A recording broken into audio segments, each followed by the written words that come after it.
radio fans, and welcome back to another edition of Davey Mac's Tales from the Satellite. I'm your host, Bobby Tamburo, and joining me as always is the magnificent Eastside Dave McDonald. Yes, the star of Davey Mac's Tales from the Satellite. Now, I have you always been calling yourself the host of this show? Yep. You're the host of this show? Well, then what am I? The star. Okay. It would Then be like... God damn it, introduce me as the goddamn fucking star of the goddamn motherfucking show. All right, let's take it from the top. Good evening, radio fans, and welcome back to another edition of Davey Mac's Tales from the Satellite. I'm your host, Bobby Tamburo, and joining me as always is the reason why we're all here, the magnificent star, Eastside Dave McDonald. Okay. Better, Robert. Better. I like that. I would actually lose magnificent and just say the star of Davey Mac's Tales from the Satellite. It's Davey Mac. And really, the star of radio, the star of satellite radio, the star of parades, the star of planet Earth. The star child, Eastside Dave McDonald. I mean, that's why they call me the star, baby. That's why they call me 2001 Space Odyssey, because they call me the star child. I didn't know any more references beyond that. I'm sorry. Now, listen. The reason why I'm so excited today is because breaking news, Robert, I ran into a Ron and Fez producing alum. I was on the Belmar, where I work at my radio station, WRT 95.9 FM, where I've been number one for the last 33 books in a row. Okay. That's over 8 years of being number one. Been there for 10, been number one for about 8.5. Anyway. Larry Legend streak. Yeah. I'm a goddamn legend. Anywhere I go. This is FM, WRAT.com. If you want to listen to the Dave Man in the morning, 6 to 10 a.m. The point is, I'm on the float. Okay, the Rat's got a float. We always close the parades down. That's how much of a big deal 95.9 the Rat is. We close the parades down. Yeah. Typically, Rats close down a lot of businesses. Like the Taco Bell down the street's been closed down by the Rats. How dare you? That is just the name of the radio station. But the point is, we get the Santa Claus, Macy's Thanksgiving Day treatment. That's us. You know, Santa is the goddamn fucking main event of the parade. So is the Rat. And here I am on the float. I'm doing my waving. Okay, doing my waving. All of a sudden, someone's tapping me on the shoulder. I look up. It's a goddamn 8-foot rat. Don't worry, it's actually just our mascot. Oh, I thought Big A was that. But the Rat then said, hey, some guy down there wants to say hi to you through the Rat fucking mask, because the mascot saw this person saying, Dave, Eastside Dave. And lo and behold, Robert. Real quick, how did he decipher him from all the people that were screaming that as you went by? Like, how did he know one person in particular really wanted to see you? This gentleman was running up to the float. No way. Everyone was screaming my name. Yeah. Davey Mac. Eastside Dave. Eastside Dave. Or, Eastside Dave. You're so handsome. Eastside Dave. You're so handsome. Or, Davey Mac, you're the best and most charming. We got to work on that last. It's a lot of rhythm. But all of a sudden, I see this fucking psycho come running up to the goddamn float. I goes to myself, whoa, what's this? It was Al Dukes. No way. Ron and Fez, legendary producer Al Dukes. And we embraced two Ron and Fez heavyweights, two legends of all time. And then we made jokes at Earl's expense really quickly. Wow. Now, keep in mind, the fucking float is now pulling away from me because I jumped off the float to say hi to Al. And then Al wanted a picture with the superstar. Obviously. He's yelling at his beautiful, by the way, beautiful girlfriend. He's yelling at her. Take the picture of me and Davey Mac. Take the picture. Here, take the goddamn picture of me and Davey Mac. And I go, wow, Al's really loving himself, the Dave Man, right now. But the thing is, the craziest thing is, I was always a humongous Al Dukes fan. Probably my favorite producer of all time. I mean, that isn't me. Oh, I'm okay. All right. I'm the Ichiban number one. By far. But if there is a producer who isn't me, Al has to be right there at the top of the list for me. He's got to be, right? Certainly for you? As a listener, Al Dukes was my favorite. I guess as a colleague, Chris Pepper Stanley would be up there. Well, the great thing is Al and I both instantly had like 4 or 5 let's mock, jokes and lines at Earl's expense. Let's mock Earl for like 30 seconds before the parade completely pulls away from me and I can run back and hop on. So that was great. So So if you go to social media, folks, I'm sure you follow me already, but you've probably seen the picture. But at Eastside Dave on all of the social media, you get to see me and Al Dukes. And you know what Al Dukes said, Rob? I want to make out with you. He did not. Oh, okay. That's how I know Al Dukes the best, is making out with men, or the something of the opera we can't say on YouTube. No, yeah, we're not saying words like that. Anyway, they're not even funny. Now, the point is that Al actually, someone asked Al Al put up the picture first. He beat me to the punch. So Al's picture got up first of us. And someone said, "Is this the guy you kissed?" And Al actually had to say, "No, that's a different person. That's a different man." No, that would have been Randy, obviously, not Eastside Dave McDonald. Yeah. Now, here's the crazy thing. So this is Sunday, right? That's the Belmar St. Patrick's Parade, Sunday. First March Sunday of the year. That's the Belmar one. Next one is Asbury. All right, and I'll be at the Asbury one, too.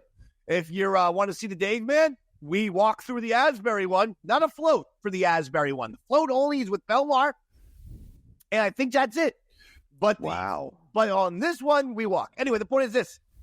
Monday, Al Dukes is back on the radio. He's on TV, and he's with the Boomer and Geo show on WFAN in New York. And they start talking about it. And they fucking show the goddamn picture on television. That's so cool. And Boomer Esiason, though, it was like, he sounded like mad at me. The way he was like, "So, well, I'm to understand this is a former colleague of yours?" And he, and Al, wasn't going to correct him. Who wants to fucking quibble? We never worked together on the Ron Fez show. He was on WNEW. I started with the satellite era, and then also did work for them for Ron Fez at 92.3 in addition to satellite. But we never actually worked together. Except for when you came in as a listener to do a game show with Westside. That's the only time you two worked together in theory. I did my research. Sure. But I saw Al all the time at the bars, at the parties, the this, the that. You know how it goes. But it was just hysterical. So Boomer Esiason's like, "I'm to understand this is a former colleague." And then one of the guys does say on the air, Robert, "Is this the guy you kissed?" Yes. Yes. On the air. They're asking Al Dukes, "Did you kiss this man?" So now people think I'm the guy who Al kissed. That's my AOL. Hold on. So here's the guy Al kissed. As Robert just said, it's fucking, what was his name? Gay Randy? Gay Randy. And now here's the thing. But you tend to embody a lot of spirit at these parades, which might be why you give off the persona as somebody as flamboyant as Gay Randy. You know what I mean? Like, I would take it as a compliment. They just recognize your energy. Obviously, Boomer's threatened by you. 33 straight books down in South Jersey. First of all, there's no way in hell that Geo doesn't know who I am. No That's way. why he kept his mouth shut. None. Geo definitely knows who I am. And he should know who I am. Because I'm a million times better version of him. Okay? The guy who should be threatened is Geo. You put me next to fucking Boomer, you'll get the greatest radio show of all time. You know why? I won't take shit from that fucking blonde-haired albino idiot. He's such a curmudgeon. Bro, Boomer Esiason never sounds happy. It would be my fucking goal to either make him happy or drive him insane so that he quits on the air and I just take over the show entirely. But Davey Mac and Boomer in the morning, forget it. Now listen, I'm happy at the rat. I'm just saying. Would you say things like when he went on a tirade and was being real down? Would you say things like, "Okay, Boomer"? Yeah, I do a lot of that shit. Yeah, I love it. That's funny. You said you were a million times better by comparison to Gio. Of the three people you mentioned on that radio show, I think there's a stark comparison that might be a million times better, but that's just me. Who? Al Dukes. You came and did his job and reinvented the position. You said Dukes is fantastic. He was great. Yeah, but he's like Wilt. He scored 100 points in an era that people have forgotten about. You're Jordan. You're the new guy. I am Michael, yeah. You came in, you reinvented the way the game's played. You are the beacon for comparison now. All right, fair enough. I am the greatest producer of all time, is what you're saying? For now. I'm your Kobe. Don't forget that. I'm coming for you. Oh, no. This is Davey Mac's Tales from the Satellite. Amongst the Ron and Fez, by far, Opie and Anthony producers, whether it's WNEW, Satellite, or 92.3, who's the greatest producer of all time? I'm just asking you. Far and away you. I mean, you definitely, far and away. Me. Eastside Day McDonald. The closest second would be probably Billy Staples in my book. Oh, Chris Pepper Stanley's not going to like that. Chris Pepper Stanley. Nuts already. Sorry, my phone's blowing up. He already hates your goddamn guts. Oh, that's probably that's my message. I apologize. It's okay. I just wanted to put my phone on mute. Chris Pepper Stanley is brilliant, but he took Ron and Fez into on the internet level. Like, he was great at the YouTube stuff, getting things like that. So I almost consider him. He's still alive. Yeah, but Ron and Fez isn't. Like the show I meant. So like when he was doing that, yeah, that's why I was using the past tense. But he basically kind of was the next evolution of you. You took his skills. I know I make the Kobe comparison all the time, but basically Chris Pepper Stanley was the hipster version of Dave. Well, I wouldn't say the next evolution. How about just did I say that? I mean, the LeBron maybe.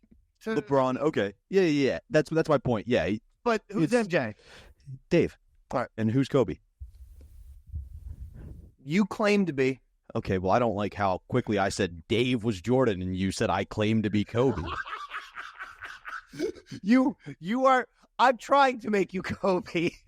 You are. You're Kobe. Well, you should see my acts in the bedroom then, because I am on par, buddy. Anyway, we're getting into somebody else who might have. But no, that's my little story to kick off this episode, it's an episode that I am very much looking forward to. I actually, Robert, for the first time in Davey Mac's Tales from the Satellites, I actually did some research. Oh, I attempted to watch something last night. I'll let you set us all up, but I attempted to watch something last night. I'll tell you exactly what happened when we get to it. But anyway, what is today's episode, Robert?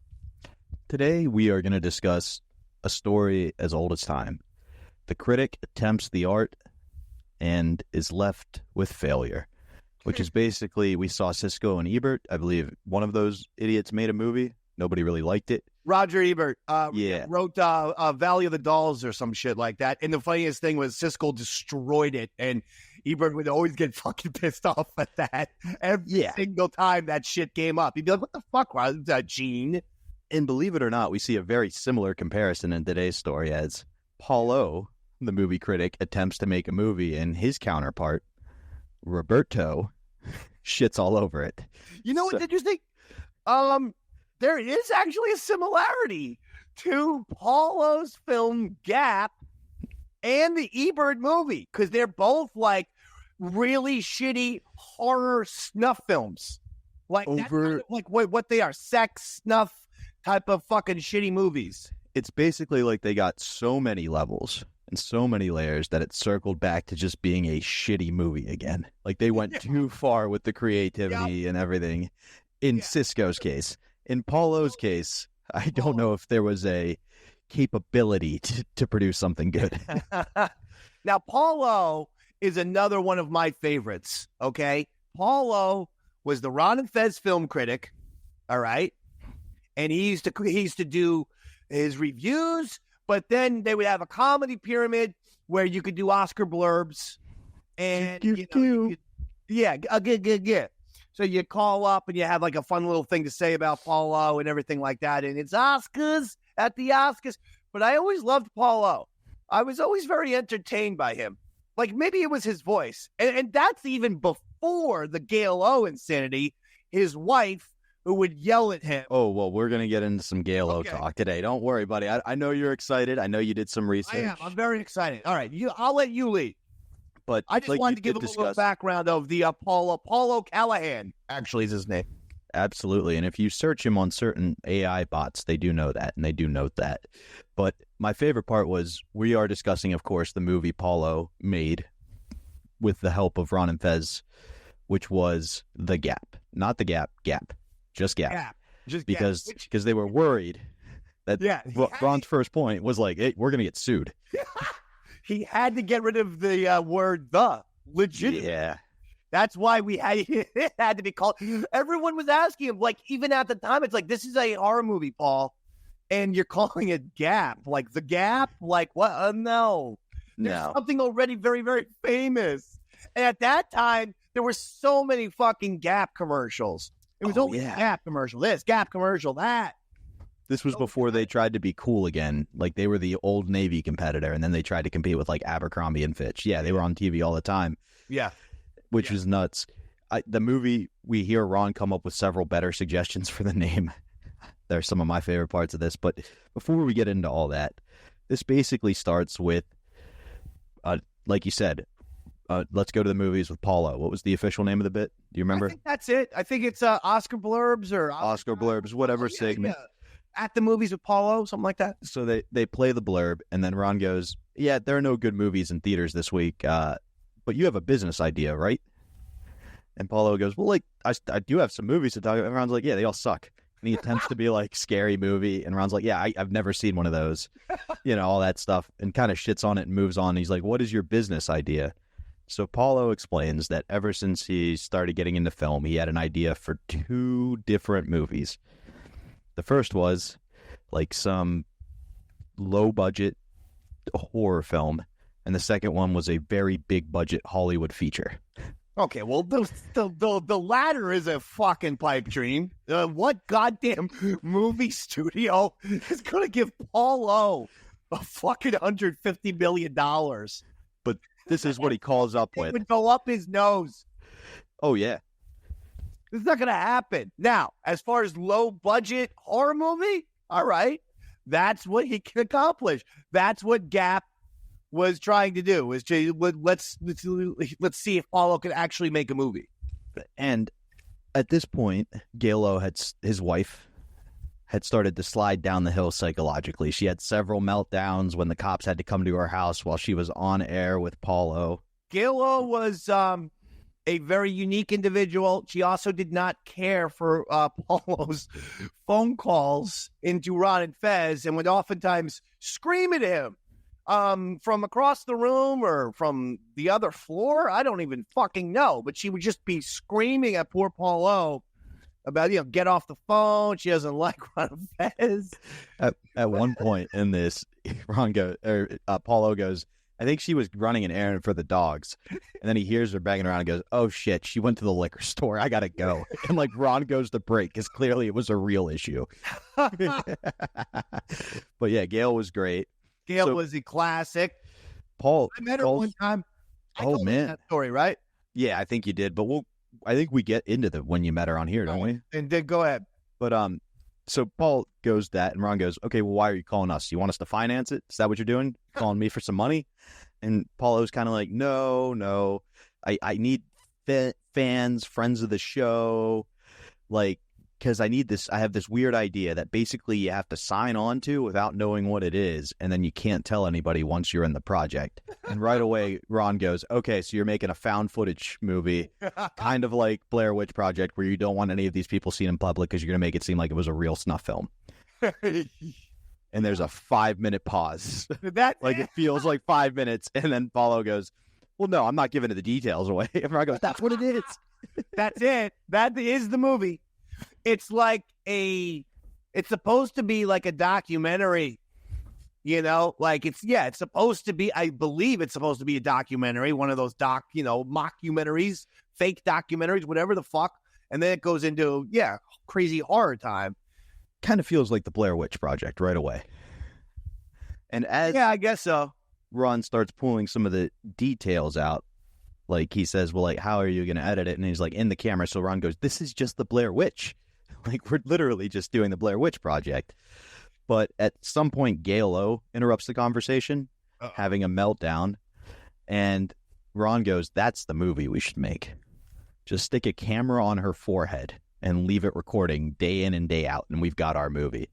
And Paul was like, great, we'll make 2 movies at once. We'll make my movie and we'll record her. I got 2 going. So they kind of keep the ball rolling. Do you remember any of this at all the first time it was introduced? Of course. I definitely remember that. And, Paulo didn't understand how much of a star Gail O was. And that everyone wanted to hear Gail O's crazy tirades and whatnot. And she should have definitely been the star in the movie. Now, she is in Gap. So maybe... she does make the cut. Yeah, so is it possible he thought he was going to make another Gail O movie, just decided, what the fuck am I doing? No one's ever made 2 movies at the exact same time, so I'll use the Gail O footage for this movie. Because there's odd parts, where it's just Paul O asking Gail O questions in the movie. And you're like, I wonder what's happening here. But she actually, when I just rewatched the part, she seemed kind of normal. I don't know what it says about me and where I stand in life right now, but she kind of didn't look so bad to me either. To be honest with you, I think she was the more sane of the 2 a lot of the time. She might be. See, you have to understand one thing about Paul O. You would never get it from his voice. You would never get that, hi, Ron Fez, it's Oscar time, Oscar blurbs with Paul O. You would never get the fact that he's basically a maskless Michael Myers. He's absolutely. got that lumbering, he's like 6'5", like 280, 6'5". He's just, like a leather face, a Jason Voorhees, but he's got that big lumbering motherfucking horror serial killer type of thing. And even with his eyes, he does have the crazy eyes. Shit. Maybe he is the crazy one. Maybe he killed her. I don't know. Well, that certainly gets speculated a lot in this, doesn't it? Here's my thing about Paulo. It always feels like he's 3/4 of the way there, because he takes everything very literally. At one point when they're getting the movie financed, he's like, we need a lawyer. And Ron's like, Mikey Boy's our lawyer. And Paulo instantaneously hits him. Well, is he practicing? Like, he can keep a strain of reality. It's just not ours. You know what I mean? Which I think is very funny. Yeah. But he comes up with the idea, hey, send this. And Ron goes, we'll send it over to ronandfez.net. Now, did you have some type of survey or something you wanted them to fill out? And Paul was like, yeah, I'll just send it over. And Ron goes, how about this? I'll just tell you what the survey is. Are you cool with doing a movie with no information? Will you not tell people? And not getting paid, maybe getting a donut. Well, that's where it came in. That's where the question came in, because the first thing we hear is Paulo says he can do this in 3 days. And that he'll take a week. Wait, a 90-minute movie he's going to do in 3 days? Well, if that wasn't ridiculous enough, he goes, I'll take a week off, to which Fez instantly replies, a week off of what, Cosmo Kramer? You don't have a job. He's living in fucking Florida. He pays his rent with like fucking turtle shells. Like, what are we talking about here? He's in that goddamn house 24/7. Oh, exactly. Keeping an eye on Gail. Taking a week off. Taking a week off of, like, replicating the fucking Killer and Silence of the Lambs. Like, because that's kind of like the way Paul O sort of acts a little bit. Oh, absolutely. And he didn't have anything going on at this point. If he took a week off of Gail, she'd be dead. Like, you know what I mean? That's the only thing you're doing with your life, is watching her. Literally, this phone call comes to an end that they're doing because she has to go to the doctor's. And Ron does this whole thing. Well, like, hang on, we got a big budget coming in. Hang on the phone. He's like, all right, I can give you 5 more. And Ron's like, we're going to need at least 35 more. So they keep dragging him along. The idea of a budget comes up, and he says $10,000, which seems like a weird number, right? It's not super low budget. Like, you would think $1,000 is a low budget. You know what I mean? Low, though. 10,000's that's fucking low when you consider that Kevin Smith made Clerks for like 29,000. You know? Did you think this was going to be Clerks quality? Fuck no, I didn't. Okay, going in. You see my point? Yeah. But so he throws the number out there. Wiki calls in and goes, I just got off the Don Wicket. Program director Don Wicklund. I just got off the phone with Elo. We've got your budget. We just need a number. Like, we just need to know where to send it. And this is something I really appreciated about Wicklund. He's listening to the shows. He was a part of it. If they needed him as the manager to come in and pretend like something was going, he was always there to call in. The number of times he called in to confirm, like, Fez, I love you. I've got your side. And I think that's something that's kind of missing today. Like, I don't know. Do you have a program director at the Rat? Do they listen to all the shows? Are they there? And this was at a time where he was managing multiple shows on the air at once. Yeah. I mean, no, we do. We have a program director and shit like that. And we have a general manager who's above the program director. And I guess that's the guy I'm close with. That's the guy. Well, that's important. To be close with he's the higher boss up the of food chain. everybody Yeah. In the whole state. There's fucking 7 Beasley stations in New Jersey, and he's the fucking king. And guess what? He loves himself some Dave, man. Oh, shit. You know DeMarcus? What's that? Wasn't DeMarcus Beasley a good basketball player? That not the same Beasley. Oh, okay. These are, like mustached people from Florida. Oh, Beasley fans. They would have loved Paul O. Yeah, they probably would have gotten a kick. Actually, no. Erica Beasley I met the other day. Very nice and very excellent woman. She would have been totally freaked out by Paul O. I'm telling you, Robert, he's a little scary. Like when you see Paul O, he almost seems like he's a fucking movie character. But then you're like, oh shit, this guy's not like a movie. Like he's not putting this on. Like he actually looks like he's got the crazy eyes like that because he kind of has crazy eyes. And that's coming from a guy who hangs out with me, Bobo, and Big A. That you're creeped out by Paulo's eyes. So like, there must be something seriously creepy about it. Well, you know what it is? He's got the crazy eyes, and he's got the evil the when the eyebrows go up naturally. Yeah, when you always have the arched eyebrows, you're always looking like a little bit pissed off and or satanic. Paul has some facial hair. Yeah. And slightly drunk and confused, too. You could just be trying to process. You don't know. Yeah.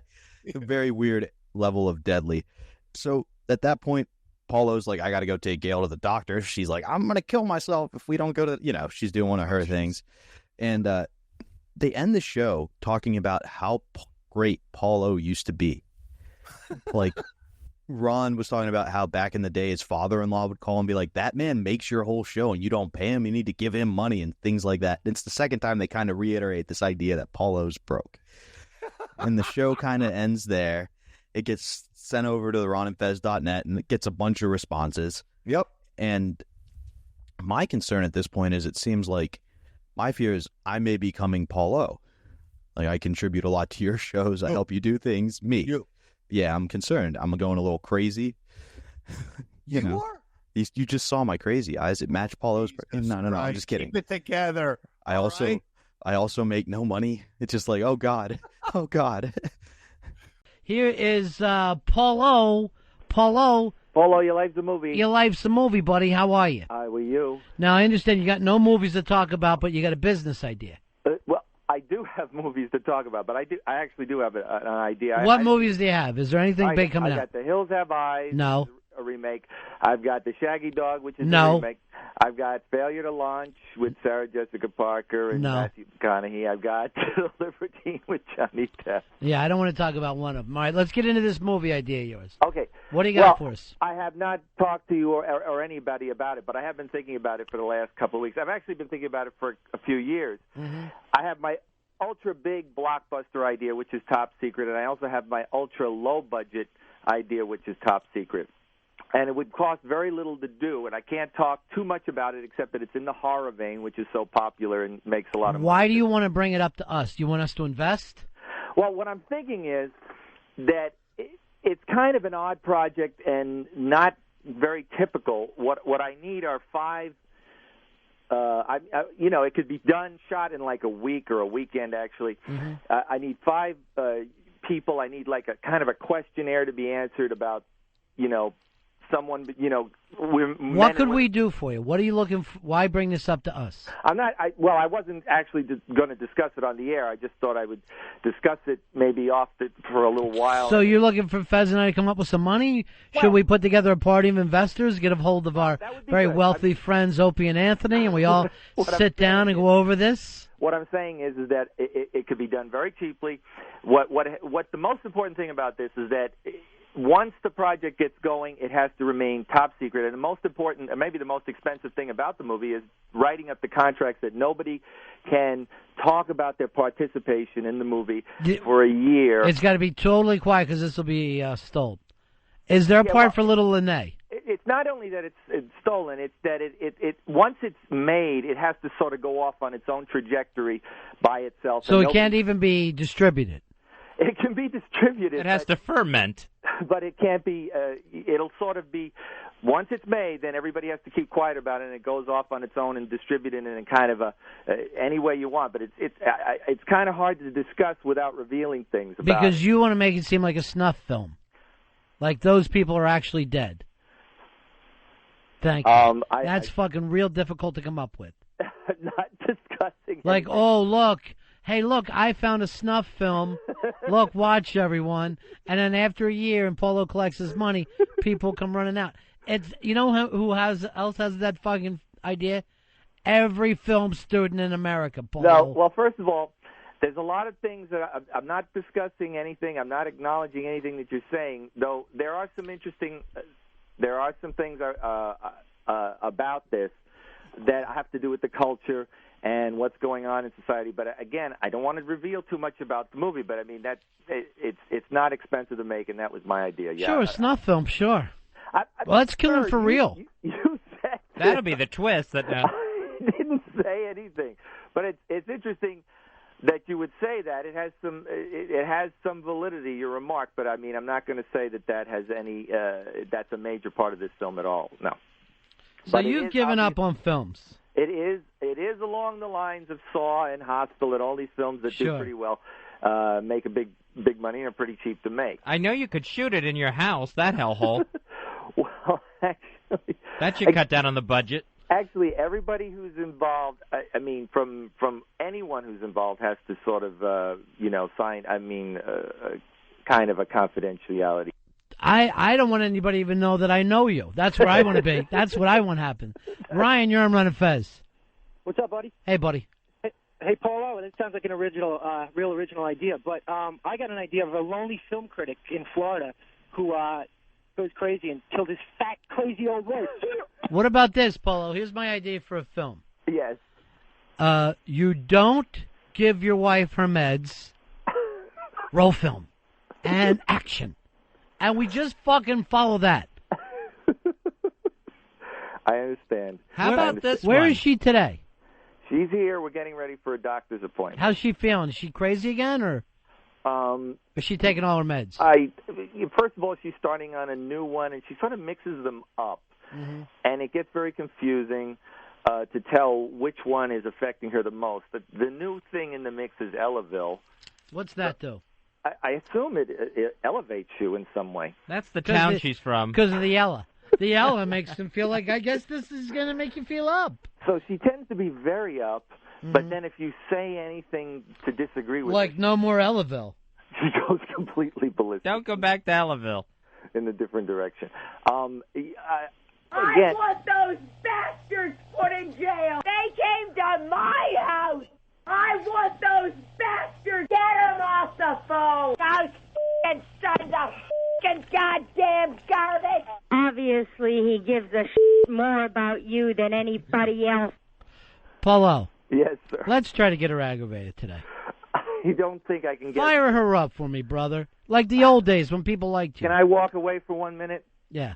Okay, I'll see if I can get her. Yeah. Thank you, Polo. Yeah. Oh, did you hear him just do a big... Hey, Gail, they want to talk. Listen. No, and I goddamn mean no. Why not? I'm in the middle of something. But they want to No. talk. They just want to talk. No, I don't have time. I don't have time. You have a little time. have some time. Yes, you have time. She has no time. Is she coming? No, she has no time. Try to run at her with the phone, Polo. I can't. I'm on a cord. Gail, just... I'm getting ready for it. You see the doctor. And really, Paul, I don't have the time. I got a conscience. I know you've been trying on outfits for a while, but it's just the doctor. Takes 3 to cover. Just come to the phone and say hello. No. Just hello. No. Hello. Can you say hello? Just come and say hello. Paul, how much time do we have? Oh, you have 25 minutes. Just say hello. Can't get into a big discussion. She can't get into a big discussion. Just tell her we want to talk about politics. Okay. Hello? Hi, Gail. How are you? Yeah, I'm okay. I'm just running around trying to figure out what to wear to go to the doctor's office, which is really, not so cool since that's about all what I do. Right. Paul was saying he couldn't take you today. Today he couldn't take me to the doctor's office? Yeah, because we need him for the next hour and a half to be there. And he You know what? What? He's already dead by the time you might get that hour and a half because he's going to take me to the doctor come hell or high water. He can't do it. We really need him for a big movie interview. Well, if you really need him, you come down here. This is to maybe get an opportunity to make his movie that he's dreamed about. I think that's wonderful, but I can't see how that's going to affect him wanting to make the movie by you talking to him for another hour. Well, we're getting investors. We're getting investors. He's told you about the horror idea, right? Yes, he did, but he didn't, he doesn't even trust me, to really get too far into his ideas. Well, how much did he tell you? That he has this great small little script or whatever it is. Yeah. And it would be about horror, and he was going to have to find, or he wants you guys to help him find, actors or whatever. And we're doing cameras, a lot I of don't that even today. know, but he did tell me a little bit about it. Would you be in it? I don't know. He told me no, so. No. But I mean, I've got a good body, so. You do. And it's a musical. Do you sing at all? Oh yeah, I took singing lessons. Oh, give us a tune, maybe something we could hear. No. Yeah, just something quick. What can I sing? Do you have I have no idea. You have a favorite song growing up? Oh, what song did I? Crazy. Oh God, that just sounds so bad coming from me. Go ahead and sing it. That would be nice. I'm crazy, crazy for feeling so lonesome. I'm crazy, crazy for being so true. This is really not good. Sorry about that. Keep that going. didn't really go well. That was beautiful. Keep going with it. You have a great voice. Oh, no, listen, you know what? The next time you call, I will definitely have a song to sing that I know the words all the way through, okay? Great. And you know what? I did sing that at my dad's funeral. Oh, yeah. And it was very, very hard. That. Tura Lura Lura. Oh, Tura Lura Lura. Yeah, and I kind of was breaking down while I tried to sing it. Yeah. Why? Have you ever heard that song? No. Before? How's it go? Tura Lura Lura, Tura Lura lie, Tura Lura Lura. That's the sound of a baby's cry. Oh, hold on. Let me get some of the tears in my eyes. It was beautiful. That's very sweet. Yeah. Okay. All right, Gail. You guys good luck with the new medications. It sounds like you're doing great. Yeah. Thanks a lot. Okay. Bye-bye. Bye-bye. All right. Hey, Paul O? Yes, sir. We will get you the money for this, but here's the movie. You get a camera and put it in your hat and just walk around, and you don't have to do anything else. Tura Lura Lura is not the sound of a baby's cry. Why would a baby... Has anyone fed the baby? What kind of cry would that be? Tura Lura Lura. That baby's choking on a bone. It's 2 and all, 2 and all, 2 and all. Oh, God. Yeah, I know, Paul. Help me. No, it's going well. The elevators are fucking kicking ass. Oh, this is the thing. The one thing I did need... Elevation. Since we're not talking about the movies this week, the one thing I was going to do is, 18 to 34 4, whatever the demographic is. Find 5 people, men and women, who, and their likes and dislikes, and sort of submit questionnaires, and then I would pick from those groups.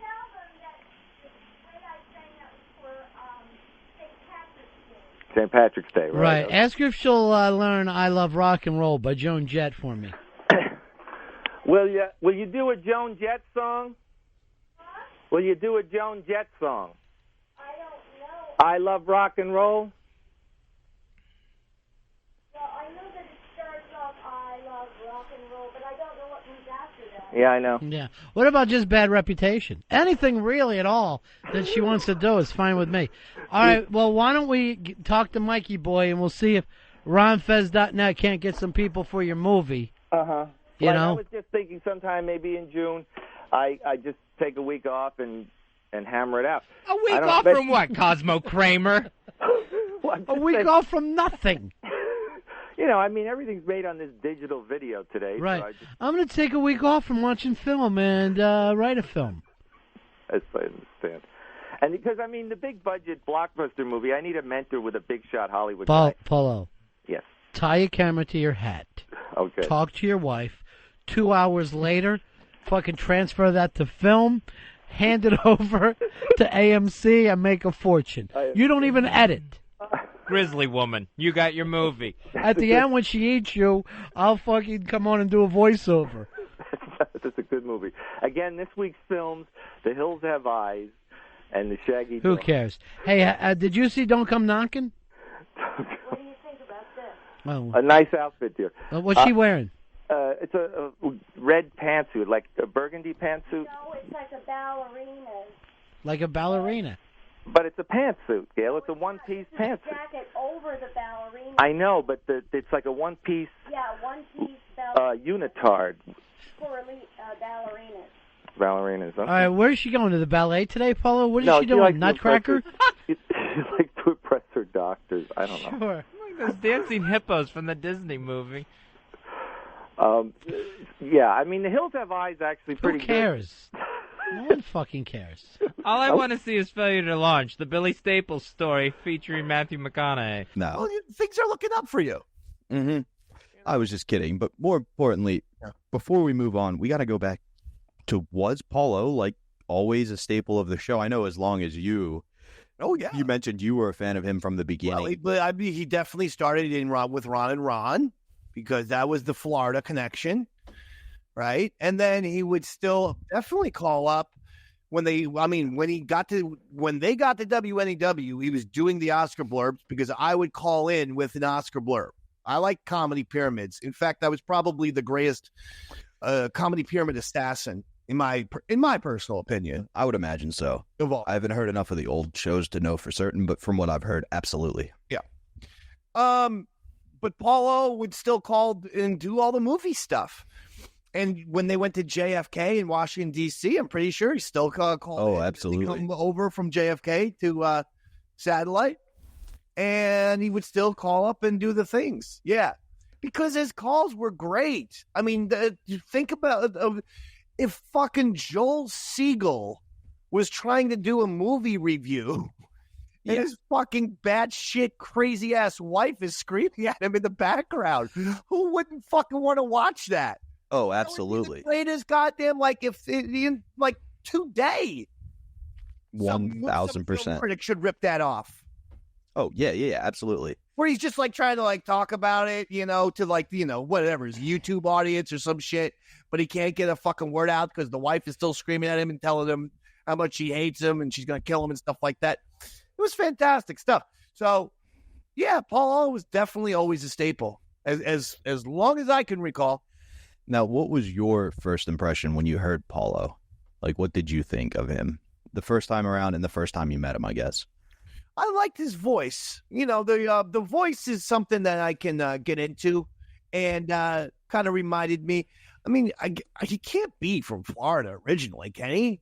He definitely has a Northeastern, if not Jersey, then the New York type of thing. Very much so. And then anytime he would come visit Fez, he was the one who knew where all the gay spots were, where to take Fez and things like that. So I think he probably had that. That's the other thing, too. In addition to being a 6'5", 285-pound serial-killing looking man. He had a little tinge of gayness. Again, not that there's anything wrong with that, as they said on the Seinfeld. But it felt like he had a tinge of gayness. And, yeah, he did seem to know where certain areas in the East Village, and in certain bathhouses. Oh, yeah. And let's not forget the makeout on the couch he did with Fez when the anti-gay dude came in. There's a lot of kissing. Between the Al Dukes story and now the Paulo, and there's a lot of kissing in this episode. A lot of men kissing each other in this episode, isn't there? I don't know if we have to limit it to this episode. We might just say the Ron and Fez show in general. All right. Super progressive. I guess I kissed Earl one time to try to fucking get under his skin, like a Bugs Bunny type move. You did foot porn. You did beard porn. A lot of stuff, not quite kissing, but pretty close. Okay, fine. Just talking about kissing, though. Kissing. Okay, all right. Well, speaking of... I love Paulo. That's my first impression was this guy's great. Wife screams at him. He's got a funny voice. I kind of had a different take because my first real dive into Paulo was through the rider. And my whole thing was just let the rider talk.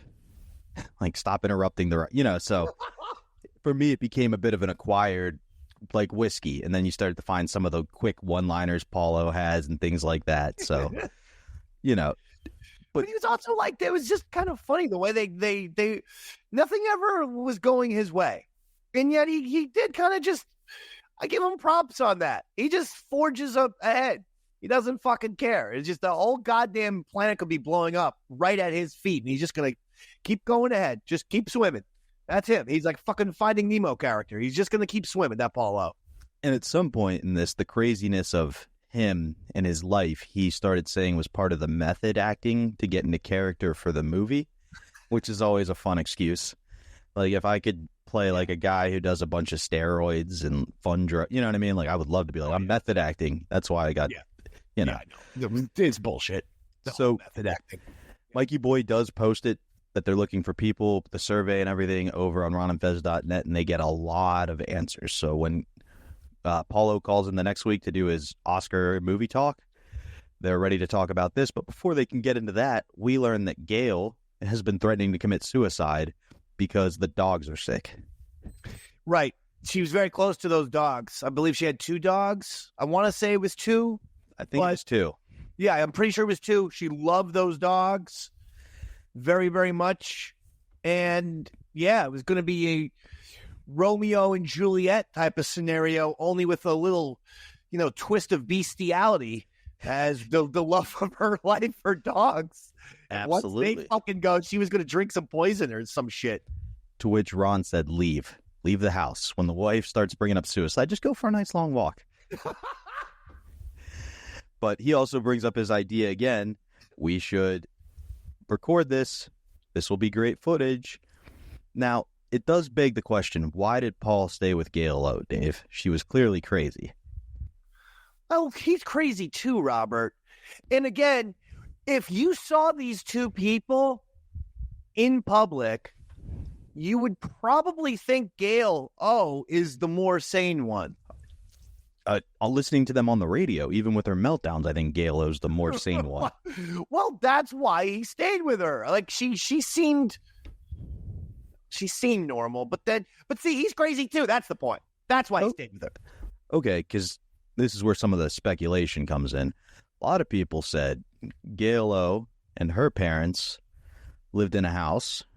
Paulo didn't have a house, married Gail O, then he had a house and 2 people paying the income. And life was good. He didn't have to worry about bills. Things were great. And then her dad dies, which we learn in the first episode of this. So there's no more income coming in from the parents.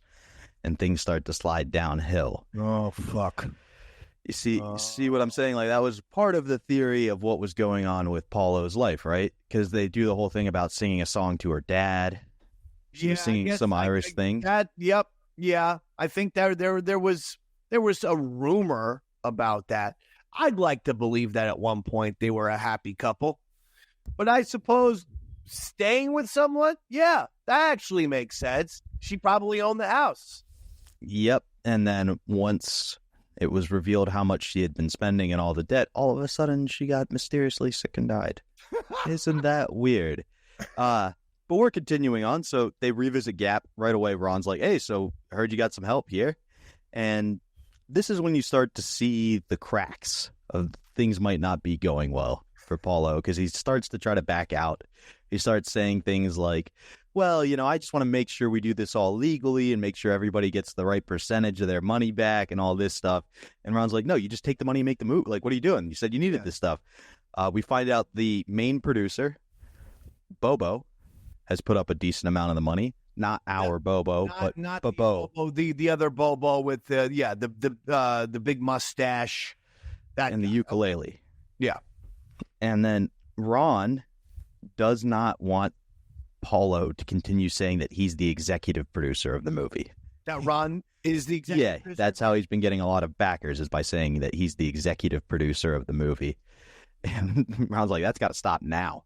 Yeah, well, of course. Ron doesn't want his name as executive producer on one of the worst movies ever made.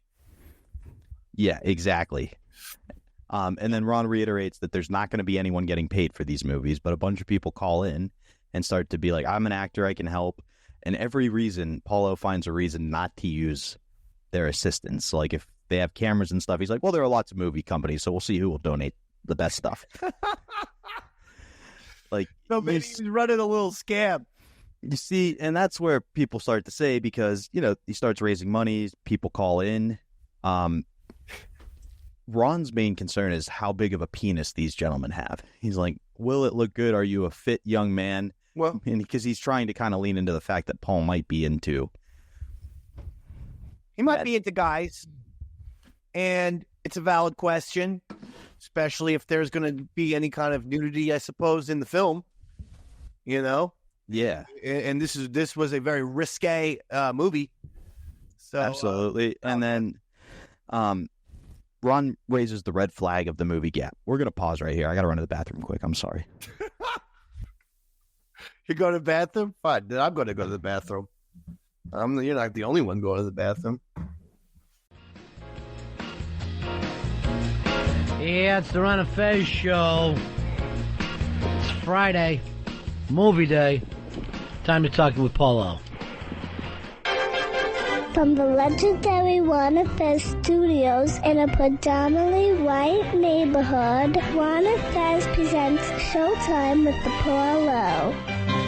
Yeah, thank you, Blackie. Big hands. Here's Paulo. Paul. Hello, your life's a movie. How are you? Your life's a movie, Paul. How are you? Horrible, as usual. I mean, I'm. It's not a normal day if I'm not in the midst of a regular crisis. What's bothering you today, Paul? No, it's just that last night she was talking suicide because one of the 4 dogs is getting old. Right, let her do it. When the wife wants to commit suicide, let her do it. Why would you even interrupt the conversation, Paul? Yeah, then she's asking me, will you help me? Yes. The answer is yes. Yeah, I understand. But the point is, then she, this morning when I was trying to take a nap, she drove off with the dog. And she's prone to accidents, so, she's out there with the dog, driving wildly to the vet or driving wildly back. I don't know. So you're a little nervous. Oh, yeah. I'm always a little nervous because it's a daily crisis. But anyway, the other thing, of course, on my mind is the last time we spoke, you kind of woke me up out of my lethargy, my apathy, and motivated me to care. Yeah. Which is the welcome, worst thing you can do to me. All right, what are you caring about now, Paul? I mentioned the movie briefly that I would like to direct, and then you got me motivated to actually care about it. Now I've got it all worked up in my head, and it does seem like this film is going to take place, right? The point is to a certain extent, I want to make sure that because there's a lot of people who are interested and everything else. And I want to make sure that the person who's holding the purse strings is going to do it as a write-off, so we don't have to worry ourselves about Well, you told us that you could make $20 or $30 million with this. Now you don't think you can recoup? No, that's not what I'm saying. I don't want $10,000. My point is that I don't want to have that because all of the burden is going to be on me. I don't want to have that concern on my head of $10,000. Whatever. I just because there's a lot of fans and so on. Say yeah, I'll do it. That's the point. I want to make sure that Here's one of the problems. You've got to stop using me as executive producer. Okay. I hear you're using my name as executive producer, and that has got to stop. Okay. Yeah. So, and that's the problem, because you motivated me. And right. And more likely, even though, if this thing does become a hit, throw me a couple mil. Yeah, but don't say anything about it before. I understand. Can we motivate you to look more into that murder-suicide pact with your wife? That's the movie. Well, to a certain extent, we have to do this in one take. It's not so much that you're executive producer. I would just like to think that there would be some sort of synergy going on. Yeah, I mean, we will promote this once it doesn't get picked up, obviously.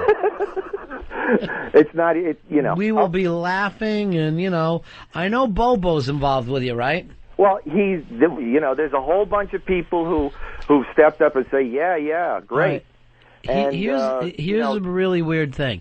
So when I got the picture of that Bobo did of you, Fezzy, the painting, right, and with your own beard put on there, it was sent to me, Kathleen from the Bronx, some other people, and then I noticed on this list, the Gail O, as if Bobo and Paulo's wife are friends. Is that right? Paul, do they talk? No, what I did was when you guys went on vacation, I figured, what the hell, I'll post on the website and, just find out exactly if anybody was interested, and there were tons of people interested, and, a lot of people. You're excited, the excitement level is there. I know KOP wants to be but then I on kind it. of back. This is a huge cast. Yeah. Literally. So, I mean, to a certain extent, yes. This is a film that the whole challenge is to make this for next to nothing. So, yeah, there's not a real financial worry there. But there's still a few $1,000s involved, and I feel responsible. Perhaps as much as 10. It's ballooned to so much as $10,000. Yes, how did you get this far over budget, Oh? And I truly do believe that, yes. Now, any film would be cupcakes. That would be the cupcake budget. And the challenge is to make as much money as possible, but it's also... If you come up with 11,000, you're going to break even. Exactly. So it's not that difficult. That would really just be showing it once. And and the insane idea that this could, make millions and millions, because the challenge is to make something really a quality film as well. And it sounds like she's back. Oh, good. Oh, great. So okay. I hear her barking. Oh, Milo and Otis have returned from their journey. So we'll see. I mean, at this point... Well, that Gail O had no idea that Paul would be waiting for her. At this point, I'm going to hope that people will motivate me, because, my life is sliding downward. Now, is Gail excited about the film as well? Well, then you mentioned the other thing about doing a film with, a camera in my hat and following her around, which could be done kind of concurrently, parallel. Yeah. So, the documentary making of will be bigger than the film. What's it like to be a director's alcoholic fat wife? So that loose skin. So I mean, the fact is that it's to a certain extent it's on you, that you motivated me, and now I care about something, and now you. Well, I'm glad to know that I'm executive producing 2 different projects. Thank you. All right, as far as the film, the Ron Bennington machine has done it again. I am known for those big summer tentpole movies. That's what I'm after. Look, Paulo, before we get, you want to review some movies today, right? It's up to you. We can talk about anything that we haven't talked about. Here's something that was interesting to me. I read this today. 12 films this year have come out without being seen by the critics first. That they do not want the critics to see it, and they bypass you guys. Yeah, obviously. Actually, they did screen Benchwarmers for me, strangely enough. But, I mean, that was aggressively not screened for critics. And, yes, there is an aggressive tendency to make really crappy movies, because they're aiming for a demographic that, retarded. That will buy it, that will go see it. And they don't need the critics who actually care about quality to get involved. So they've kind of turned you guys into the bad guys, right? Yeah, of course, we're the bad guys, because we care about, some sort of standards of intelligence. Will you just eventually be phased out? Yeah, I assume that is actually the direction that things are heading. That intelligence I assume we're done. Is being phased out. Now, don't the other critics get paid? Sir, as you know, this has been a big discussion as well. I do this. I've been paid by various outlets over the years. Give us one. including you guys. And I don't ever remember us paying you. We never gave you a check. You don't want to get involved with executive producing a movie either. But I'm just saying, this has been happening by the people who handle those sort of things. I took you to Kentucky to get your teeth fixed once. That's about it. Who's Earl? Have you been paying him behind my back? No, not at all. He did take me. We went on a long, luxurious drive. It's true. But there's many things, but there's been actual payment as well as many perks, and this is another thing that came up at some point. But I mean, that's besides all of that. You got the free tattoos. It had, and the medical hair restoration and all of that. You're welcome. Priceless. And I do appreciate it, and of course, the many beautiful memories. But the fact is, we have had our times. The fact is that yes, people do handle these things, and you know, they keep you out of it so you can focus on the things that are important to you. Mm-hmm. So, Why do I get to feel like this is going to end up like the movie Envy, where I should have really gotten the executive producer credit on this? Yeah, because what happens if it does wind up making like $175 million? You'll give me money. Then I know you'll hate me. Yeah. Then you will really hate me. And yes, I'll give you a $1 sure, but you won't think that was enough. I'll think it's plenty. All right. Okay, fine. I mean, you know, at this Give point, it to me now. And you can't be hated any more than you already are. That's true, and you know, that's been a big part of the whole problem. I will tell you this: the making of could really sell. The fucking story with him and that lunatic wife and the flea dogs.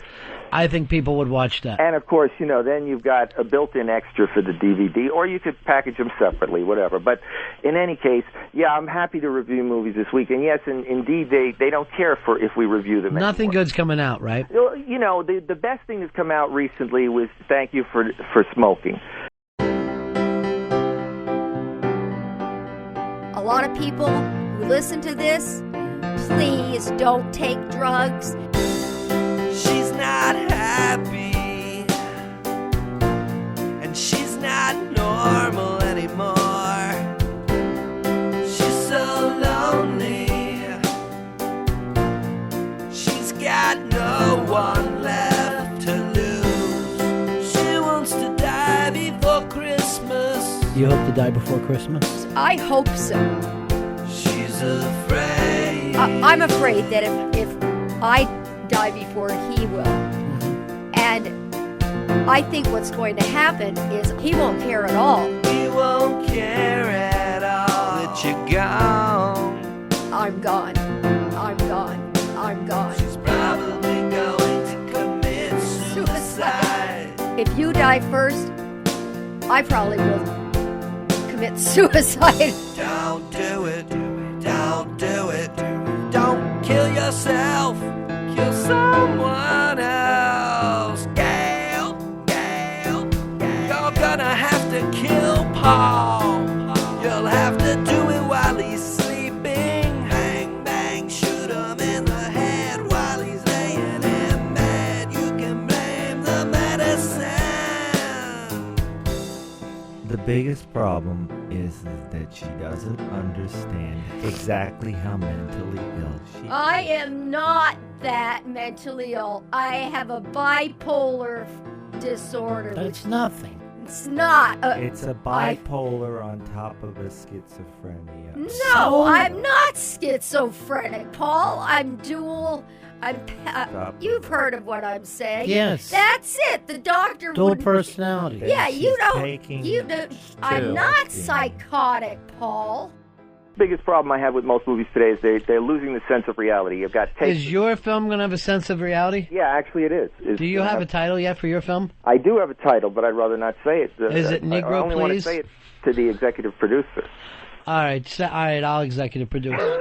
Tell me what it is. I got to know. All right. I have actually the title for the sequel too. Yeah. One is called the title is Gap. Gap. All right, I can see as a producer, we're going to have a problem with a clothing store. That's what I worry about. The sequel is Baby Gap. There's no the name of this thing is Gap, the story of Paul Lowe's wife's vagina. There's no Gap. And we don't have to capitalize it either, which would probably remove a lot of the... We could just make it small letters. Yeah, well, it'll save us a lot of money. No, this is a horror film, a slasher film? It's a horror film, yes. Give me the pitch. Pitch it to me right now. We discussed it. As I said, I can't discuss a lot of the elements of it because a lot of it is secret.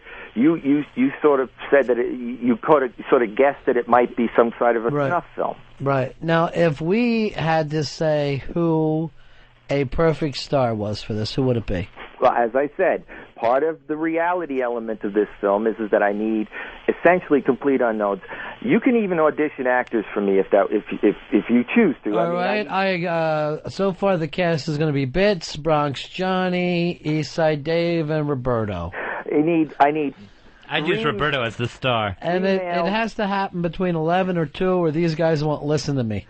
I need 3 males, 2 females in the 20-something age, 21 to 29. Will the women have to get naked? I think everybody's going to have to get in their underwear, women in panties and bras. All right, Bitsy, I hope you don't have any problem with that, but you're in your underwear in this scene. Yeah, and, jockey's preferable, but it's not, DVDs, something like that. But the point is that I need 5 20-year-old types, and... Do they have to be beautiful? No. Okay. No. And then we discussed having... it's going to be... Is there a part for Fez? If I'm going to executive produce, he's got to be in the film. Even if it's just a cameo where I'm waiting at outside the gap. All right, the thing is, the cameo would mean that you're such a big star that everyone knows you just by seeing you. I don't see you having that kind of pull outside of Pinellas Park. A cameo is possible. It's fairly simple setup, as I say, fairly easy filming thing, 3 days, something like. All right, hold on. Here's Bobo. Bobo, you're on the air. Hey, buddies. Hey, Yeah. Paulo. Hey, Bobo. I just wanted to make sure that my sincerity was understood, because I really, would like to be involved in this, and I am kind of connected. I'm friends with Ted Boas, who directed Vampire Vixens from Venus, and I'm friends with Fred Olin Ray, who directed Attack of the 60-Foot Centerfold. Mm-hmm. So you're coming to the executive producer demanding a new director already. Well, no. Do you want us to get rid of Paul O? I'd be glad to do it. I just figure you got the director and the executive producer right in the room, and the featured cameo. And sure. I want to do as little as possible. And we're back to this episode of Tales from the Satellite featuring The Gap. I'm the host, Bobby Tamburo, and joining me is the prolific, magnificent, magnanimous, erogenous star of the show, Eastside Dave McDonald. Well, thank you very much, Robert. We are back after a quick time out to discuss this cinematic masterpiece of shit, which is Gap. Speaking of shit, it went well. Thank you for asking. But we are back. I apologize. Okay. No, it was a pee, but Oh, it went quick. The audience didn't need to know that. It was just number one. It was just number one. Okay. Yeah, didn't even have to wash my hands. You know how that goes. It's disgusting. Come on, man. You ever hear that old joke? A guy from Harvard's peeing next to a guy from Yale, and the guy from Yale leaves without washing his hands, and the guy from Harvard comes out and goes, at Harvard, they teach us to wash our hands after we pee. And the guy from Yale puts his hand around the guy, goes, at Yale, they teach us not to piss on our hands. Just a fun street joke to get us back into the Gap. Yeah, street joke featuring Ivy League schools. That neither of us could get into. But okay, we are back with the Gap, and the issue is funding. So Bobo offers to give a large chunk, and eventually Paul does get his backers. But before that, a lot of people are calling in, and again, Paul, every opportunity is turning it down. Ron brings up one big issue with money, which is the name, The Gap. He's like, I think we're going to have a problem with a clothing store.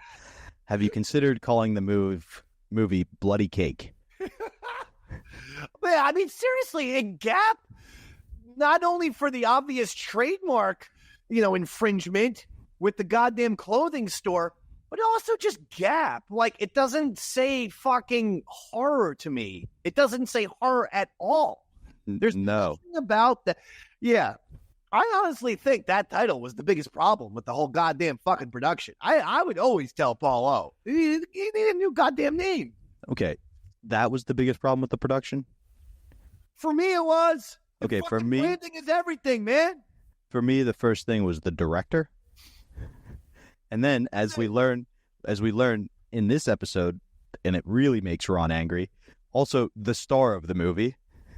who turn out to be the same person. Paul O. Yeah. Well, yeah. Well, listen. Paul O is going to be the star of a fucking murder movie. The guy might be a murderer. Yeah, but also, Ron... People aren't, like, we're not dancing around anything. If you don't know, Gail O is dead. Oh, yeah, you don't know how she died. A lot of speculation. Let you all know about that. Gail O's no longer with us. We don't know exactly all of the circumstances behind it. I've got some theories. I definitely don't want to get sued. No, so we'll get there. We're not implying that Paul O killed his wife. We're just saying his life would have been exponentially better if he had. And she died under mysterious circumstances. Well, listen, I was okay with Paul O as the star. He's crazy looking. I mean, he does look unique. So why wouldn't you have him as the fucking murderer? But Gap, the shit is that, man? Could be the fucking Florida fucking murder club. The Florida Murder Club. They're like that. 1.5 seconds, and I believe Florida Murder Club is a cooler name than Gap. I'm sorry. I'm with you 100%. Ron's point was, I told you just to film Gail O. It feels like you're stealing my idea for a movie, Paul. Just filming a crazy person. Bobo calls in, Bobo, I guess, and Fez goes, are you going to get your horse wife into the movie? He just takes a shot at Gail for no reason, which is hilarious. And then I never thought she had a big nose either, but go ahead. In Paul's, when Paul responds, he says something about I won't hurt her though, because nobody will be harmed in the making of this film. And Ron goes, good, don't you touch her. You're better off calling your movie Kill All the Jews than to harm a fly these days. And Bobo goes, whoa. And he goes, hey, I'm just making a point, Bobo. Not saying to do it. Yeah. And it's just one of my favorite. It's an analogy. That's all it is. That's hysterical. Ron tries to work his new favorite person into the film, which is a puppet we all love named Roberto, and goes, by any chance, is there a role for a puppet in the movie? And Paulo goes, well, I was kind of inspired by Saw, but I don't think we need a puppet before we call it Saw 3. And Ron goes, that's a much better name than The Gap. What if we just call it Saw 3? I bet you a bunch of people will watch it. And Paul goes, I think we'll get sued. And Ron goes, no, we're going to call it Saw with 2 W's. Oh, that would work. That would be perfect. Get you right around it. Listen, it's better than Gap. It is better than Gap. As far as Roberto goes, I really wish Paulo had taken up Roberto the puppet and put him in the movie, because that would have been Roberto's only shot at fame, since he was sadly destroyed at the Big Ass Bash. We'll get to that at some other time. 3 years from now, when we get to that point of the Ryder story. We'll get to that. But we've done a lot of Ryder, so we wanted to. Yeah, and this goes right into the Ryder saga. Yeah. There's a lot of Paulo, Gail O in the next one, so we needed to cover this to kind of get their backstory. Do a Ryder break as well. Yeah. And get a little fresh. So that show ends. Sorry, I was checking my notes. That's why I keep looking over my shoulder. I've got my room like a psychopath, but out of sight for the camera. Yeah, I mean, seriously, who are you to talk? You're kind of like a young Paul O. Like, the more I look at you with the facial hair, the crazy eyes, the very dark eyes. I will say this. On this particular episode, though, you have something that Paul O doesn't have. You look like Stanley Kubrick, who is an actual good film director. So you're probably more resembling a film director than Paul O ever was with this modern day look. Now, the one thing I question is the baseball hat with the brim up like this. 90s style? What are you trying to fucking start a rally in the bottom of the ninth? What's that all about? Why is the brim up on the baseball hat? I'm bringing the 90s style back. You fucking rally cap. What are we down 5-3? We're trying to get runners on base to go for a 3-run homer. You ever seen White Men Can't Jump? Woody Harrelson? You're going for the Woody Harrelson White Man Can't Jump look? No. Oh, Wesley Snipes. Yeah, bent up brim. Yeah, that was a 90s thing. I like it. All right. I'm just saying. But if you took the hat off, you'd beat Kubrick Jr. As is with the fucking crazy hat, I got to call you Paul O. Jr. If I took the hat off, people would say, why do you still believe in God? They would understand my internal struggle. Oh, please. You look fantastic. Look at that. Look at how handsome. Now get a pair of little glasses.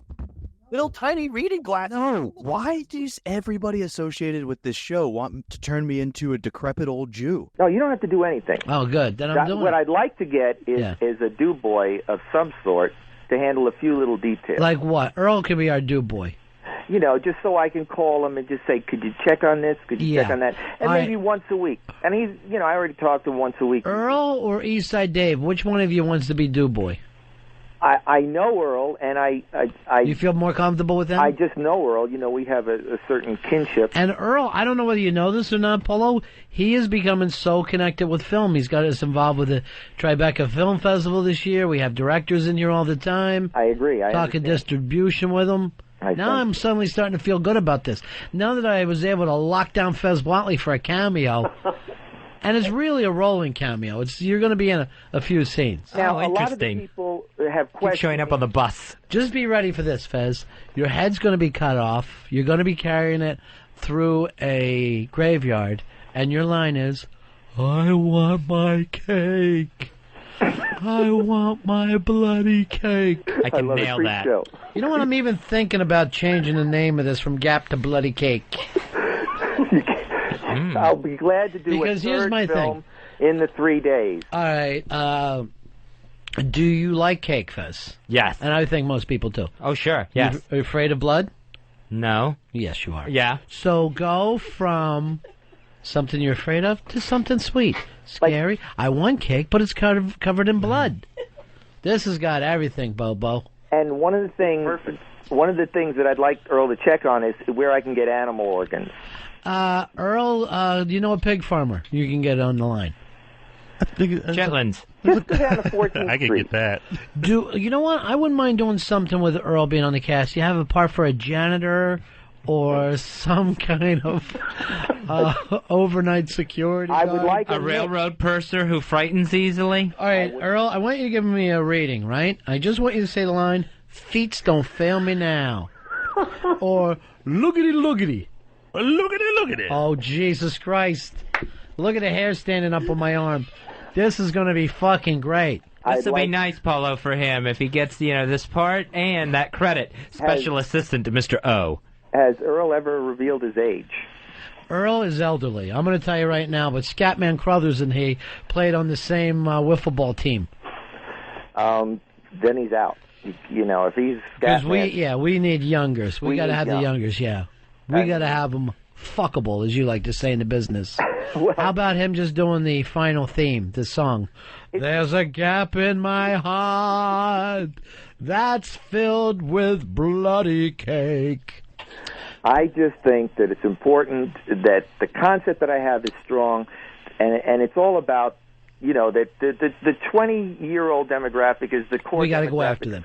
We got to get the kids in there. What about music? Bobo, you play the ukulele, right? Yeah, and I've actually done some film music, Well, then so I'm could happy you- to help out. Could you take that ukulele, break it, and then pick up the phone and start calling around, seeing if we can get some I'll music be your old somewhere? lackey just with a broken ukulele. Well, in fact, I have what I would like, if I could, is to get two unknown bands. One, let's say, modern rock, and the other rap. To sign over the rights to a couple of songs. I was thinking Crankcase for the rock, and then for the rap, I was thinking Jay-Z. And that one might even be tougher. Well, if they'll... We'll work on Crankcase. It's up to you to get Jay-Z, Polo. Yeah. Because he's not working anymore, from what I understand. And yeah. No, but I mean, honestly, I want somebody who will feel free to sign over the rights for the use in the film. Well, KOP can help with that. Here's Jeremy. You're on Ron Fez. What's up, buddies? Yeah. Got to see if Paulo's got the budget for special effects. Do a little self-whoring here. What do you think about special effects? Well, it can be done without the special effects. One of those movies. I don't It can be know. done without. But I would like if we could get professional film horror makeup. Well, that's what I do, but I don't know. You're talking we can do without. I don't want to see another one of those direct-to-blockbuster, blood on the walls. It's a gag. If this went direct to Blockbuster, it would be thrilling. No, but you see, direct to a back lot somewhere. But there's nothing worse looking than fake blood, except maybe fake blood on a cake. Well, to a certain extent, I appreciate I'm against the bloody cake thing now. It seems stupid. Pie. He's making a point, and by all means, sir, contact me. On All right, I'm gonna have my do boy talk to him. I want you to talk to Jeremy about being the makeup guy. This is all coming together. Here's Brendan. Brendan, you're on Ron Fez. Hey, how's it going? I'm 25. I want to be in Paulo's movie. Good. Are you a good-looking kid, Brendan? Yeah, I'm all right. How big's the dick? It's big, man. It's big. Girth? Will it look good in underwear? Oh, yeah, man. Definitely. Yours, right, Polo? Your underwear. You sick fuck. Polo, I need two females, and that's obviously... Me too, brother. It's Friday. I got to have at least two. I got an itch. And they're crucial. They're very crucial. The three guys, they could be anybody to a certain extent, but the two females are crucial. You want them to be Asian girls? Asian is one. I'd like a nice mix, black, Asian, the whole deal. Black and Asian. Everybody's covered. Everybody's covered. Are they going to have speaking lines or just screaming a lot? Everybody's going to have speaking lines, yes. And there'll be some... do you remember your speaking line, Fez? I want my bloody cake. And then, Earl, you see him, and what do you say? Beats don't fail me now. Forgot to look at it. I forgot to look at it. All right, and cut. Polo, let's grab a feedback. I'm starving. Yes, absolutely. Can I look at my dailies? And, this is the Tyne thing. dailies. Just look at Tyne dailies and see if that makes you feel better. Wait a second. I don't know what any kind of, religion's got anything to do with it. I am a Stanley Kubrick fan. He's one of my favorite filmmakers of all time. So if you just got little tiny glasses, we'd call you fucking Coob. You'd be cool. I want to be cool, not Coob. I want to fake the moon landing and then make a movie people think says I faked the moon landing. Like if I actually faked the moon landing, I would put it into a movie tongue-in-cheek style. You look fucking... Let me tell you something, pal. This could absolutely work for you if we tell everyone you are a filmmaker. Fuck Polo. Tell everyone you're a film... Why don't we tell everybody I'm a stand-up comedian, and then we could try to get the fame out there that way? That's what I want to do. I don't want to be a fucking joke. I want to tell jokes. I work with enough people who decided to be jokes, Dave. It's not fun. Wait a second. Last suggestion. What if you actually told people you were Stanley Kubrick Jr.? Like, you go to bars, or like that is like, okay, fine. You want to be a stand-up comic, but let's change your name. Let's have a stage name to Stanley Kubrick Jr. Why wouldn't I just call myself Trace Tamburo if I'm going to get a stage name? That's way cooler. All right. I hang out. I see what you're saying, but... I guarantee you, if we called you Stanley Kubrick Jr., you'd be having fucking lunch with Spielberg in 2 weeks. But go ahead. Great. Then I can get indicted in that pedophile suit. Where we can have 14-year-old Leia kiss her brother again, fucking weirdo. What? In Star Wars. Lucas, that's fucking Star Wars. Let's continue with Paulo. Yeah, it turns out all directors are weirdos. Now that I think about it, I don't know if there's a normal one. Maybe Paulo fit right in. Yeah, they're usually eccentric people, Tarantino. And the N-word. Hey, why do you have to say the N-word 17 times in this scene? Well, it's what's in the script. Didn't you write the script? Yep, but gotta say what's in the script. Well, yeah, listen. Didn't you cast yourself in the role that got to say it? Civil War. Was he not supposed to say? Can we get back to Paulo? He had an N-word warehouse storage. Anyway, yes, back to Paulo. Sorry. This is why we don't take breaks at 30 minutes in, because I have to be. Yeah, let's go. So the show ends with Ron pointing out that he should call the movie either Saw 3, and then Fez goes, or Bloody Cakes, and Ron says the classic, hey, Earl, do we have any bloody cakes? I'm starving. And Earl goes, we're plumb out. And then it goes into Satellite of Love, and they come back the next day with Paulo actually supposed to do movies reviews, and we get the debut of his co-star, Paulo and Roberto, at the movies. It is, tomorrow we have off, so that means that today is Paulo. From the legendary Ron Fez Studios in a predominantly white neighborhood, Ron Fez presents Showtime with the Paulo. Yeah, hi, Paulo. Your life's a movie. Paulo, your life's a movie. How are you? Yeah, hi, Paul. Paulo, your life's a movie. Thank you. Now, Fez, in the history right now of film critiques, the one show that stands out would be what? Oh, that's got to be At the Movies with Ebert and Roper. Well, it used to be Siskel and Ebert. Roper does a good job. It doesn't have the heat it used to, Fez. We really could use another duo. Don't you think, Paulo? Oh, yeah, absolutely. Yeah. That's why today we're starting At the Movies with Paulo and Roberto. It's great to be here, Ron. Oh, thank you very much.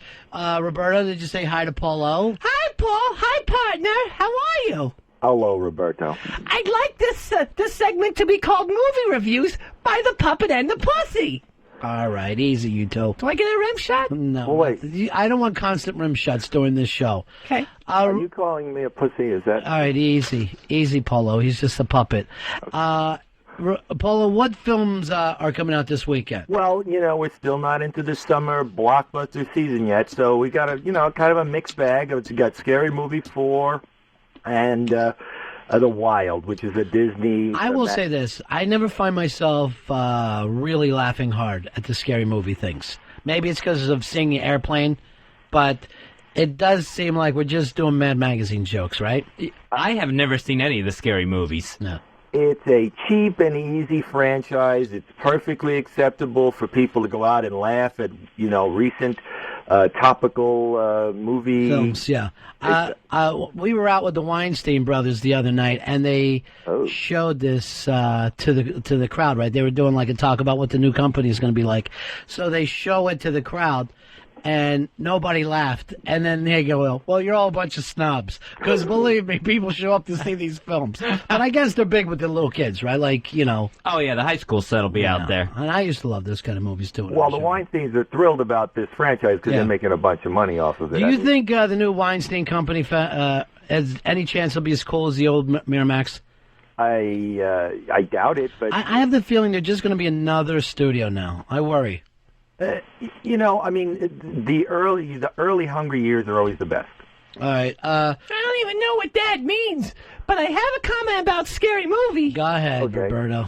I thought they could have made Scary Movie a lot scarier by having a shot of Paulo's home life in the film, because he's married to a monster. All right. First of all, Roberto, I don't even know if you have any love or interest in the movies. I mean... Roberto is a movie fan. Now, we were supposed to talk to Lucky Number 11 director today. Have you seen that, Paulo? Yes. What did you think of it? It's got an amazing cast, and it's a clever script, but to a certain extent, there is the director, is not responsible for the script, and he has a pretty good relationship with the star, Josh Hartnett, because it's their second movie together, and they seem to want to maybe work together again. And again, he has a nice, good visual style. What are you swallowing as you're doing the show? I'm kind of... For some reason, we have the house very cold because the dog has, overheating problems, and I'm also have a massive case of agita. So some of agita. I have agita. So that's why you're probably getting a lot of bad reviews already today. He also has fagita. All right, Roberto. Roberto, first of all, I'm trying to be... Okay, go ahead. Speak up, fuzzball. I'm listening. I'm not going to get fuzzball. Why are you doing the attack humor, Roberto? Paulo reminds me of Ryan Seacrest. They're both fags. That's your punchline? They're both fags? It's the best I could do at short notice, Ron. We're all here, but we don't yell that out. I didn't want to get into this position where I'm arguing with a puppet. I know you don't. Why did you take on a partner? Yeah. I used to like the old Solo Paulo show. But I'm just saying, you seem more serious in the old days, like you cared about film. Exactly, and I would like Roberto to, maybe even list his credentials, perhaps, for even discussing film. I'm in the Puppets Directors Guild. What is yours, Paulo? What are your credentials? I have the, extensive academic credentials from NYU. What did you do there? I went to school. But did you study film? Yes, I did. I didn't know that. I thought you studied real estate. I'm still working very hard on getting my film project ready. Would you like to co-direct this with Roberto? I would not like. I have no problem with Roberto. I do. I don't work with homos. First of all, I'm not a homo, and second of all, I'm not too thrilled with homophobes. So, I've always been gay friendly, but I'm not saying I'm a gay All understanding. right, let's not make it all about who's I know, gay and because who's Roberto not. seems to want to bring up the gay thing for whatever reason. Is that the break guy, Paul? Now, I'm not sure what the time difference between these two episodes is, but I think it's a day. Because I'm guessing Roberto was killing the day before because Ron is not super satisfied with his performance with Paulo. Roberto comes out swinging. Paulo says, I'd like to talk about the gap. And Roberto's first line is, the gap is your wife's pussy. Whoa! Roberto? The gap is your wife's pussy. Exactly. Extra small. Roberto, a little bit of a shock jock right there. That Roberto goes insult comic the entire time against Paulo, and Ron points that out.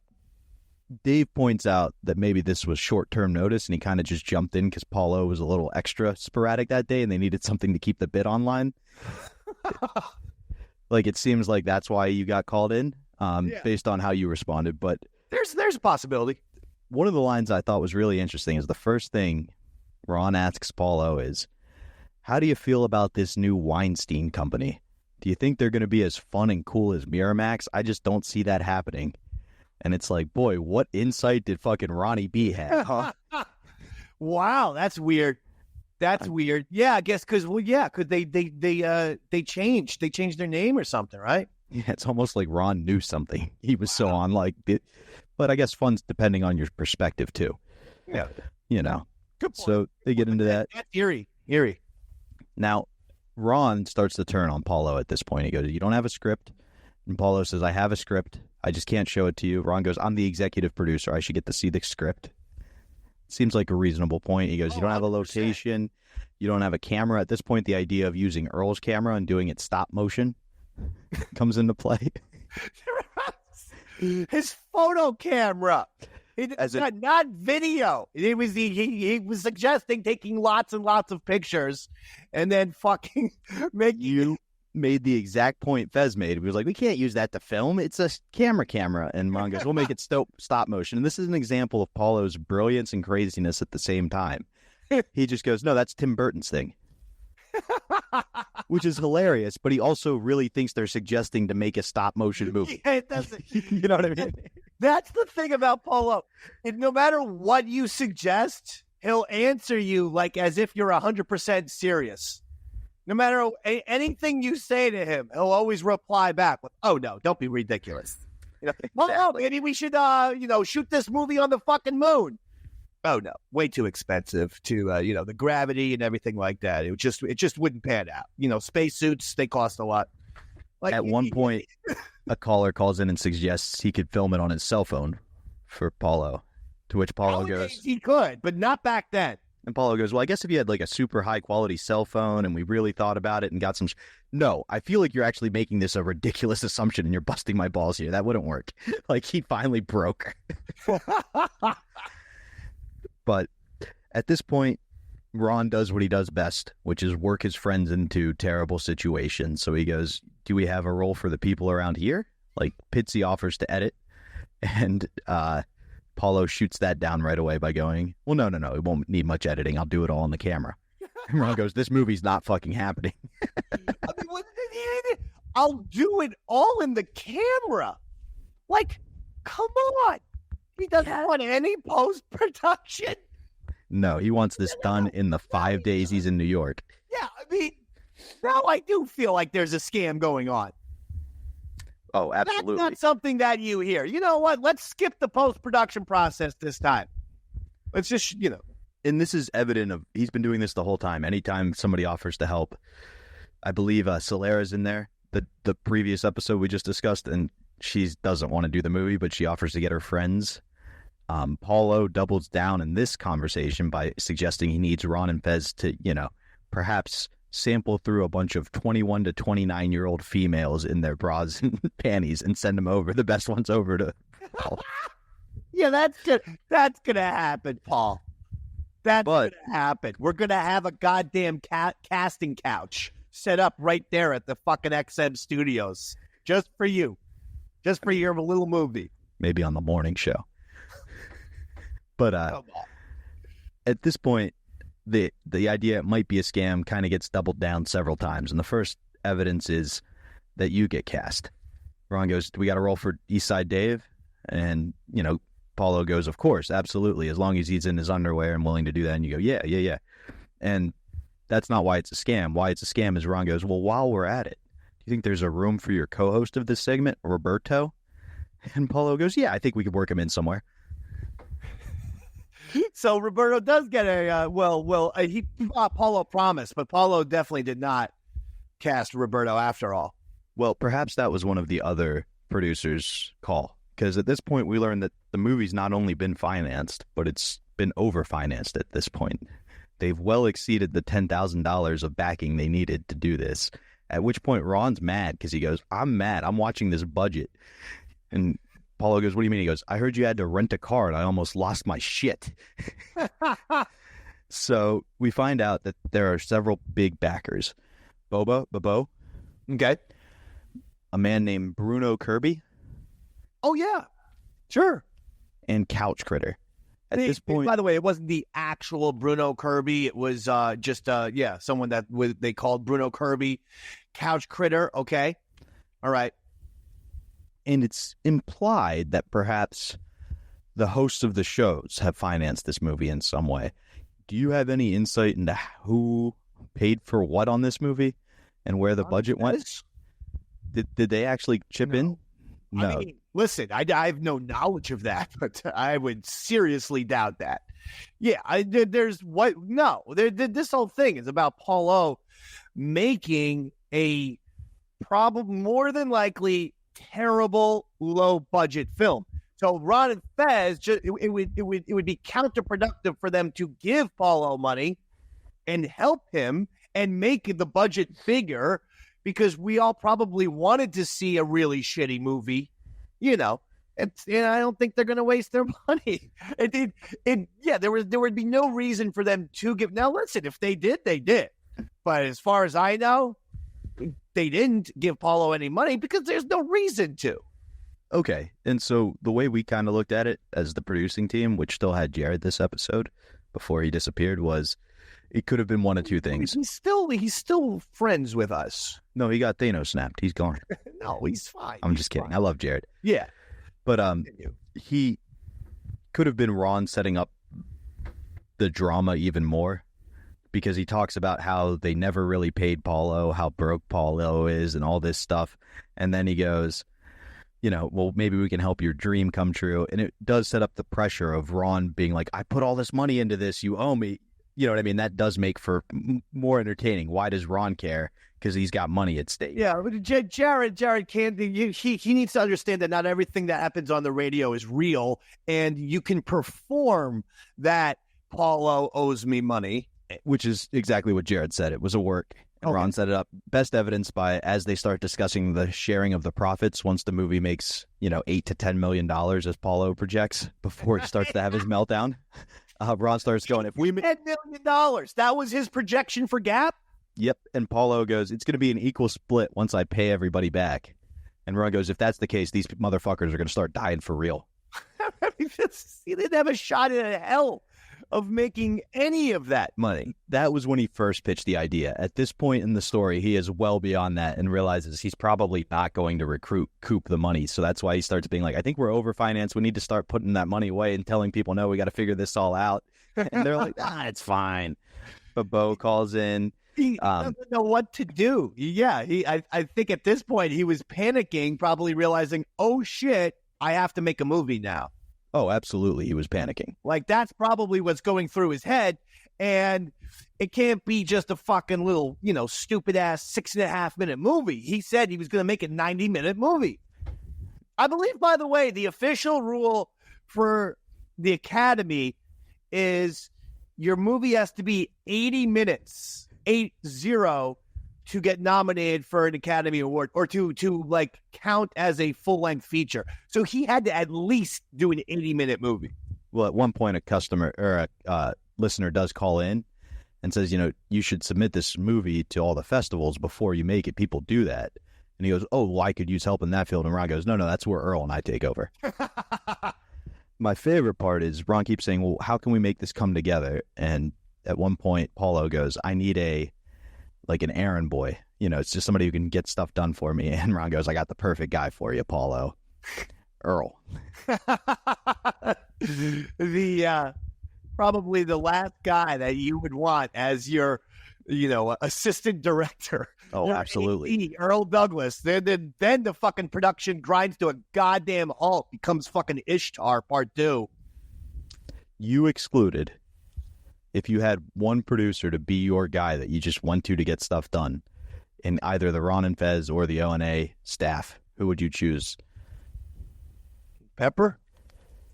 I think this is pre-Pepper time. Shit. Because he would have been just an intern at this point. Pitsy, I believe, was Pitsy a producer? A producer at this point, yeah. It would be Pitsy. Pitsy, okay. I was just curious. I went to anyone for O&A for any help whatsoever. No, I just didn't know, if there was a connection guy, maybe Roland. Now, you're right. I never went to Earl either. So no. I would go to Pitsy. Yeah, I'd ask Pitsy, who may have been an intern who just talked a lot at this point. I'm not exactly sure. Pitsy, who offers to edit multiple times and gets shot down at every point until he goes on vacation, and Paulo calls him 30 times on his week off to try to set up and talk and all this stuff. And I mean, what the fuck? Where is the organization? So he's volunteering to edit the movie. You shoot him down only to call him back a week later while he's on his day off. By the way, I'm hearing some rumblings. We ought to try to get a hold of them. We haven't talked to Paulo in weeks. It's been like 3-4 weeks. I'm hearing some rumblings that there is trouble in the set of that movie. Oh, no. Gap, Paulo's film, that he was going to come to New York and actually film on location. No, I was told, by an inside spy to tell me that it's turned into a clusterfuck, which I thought it started as a clusterfuck. I didn't know I had had unclusterfuck. Slayer, would you like to be in the movie? No. You could be murdered by Paulo. I could be murdered by his wife as well. He does play the killer. He's a maniac. Don't give it away from me, Fez. I had no idea who the killer was. Turns out that the director is the killer. There wasn't even a script. There's no script. It's all in his head. But he did have backing for it. But Fitzy, you're supposed to be part of this as well?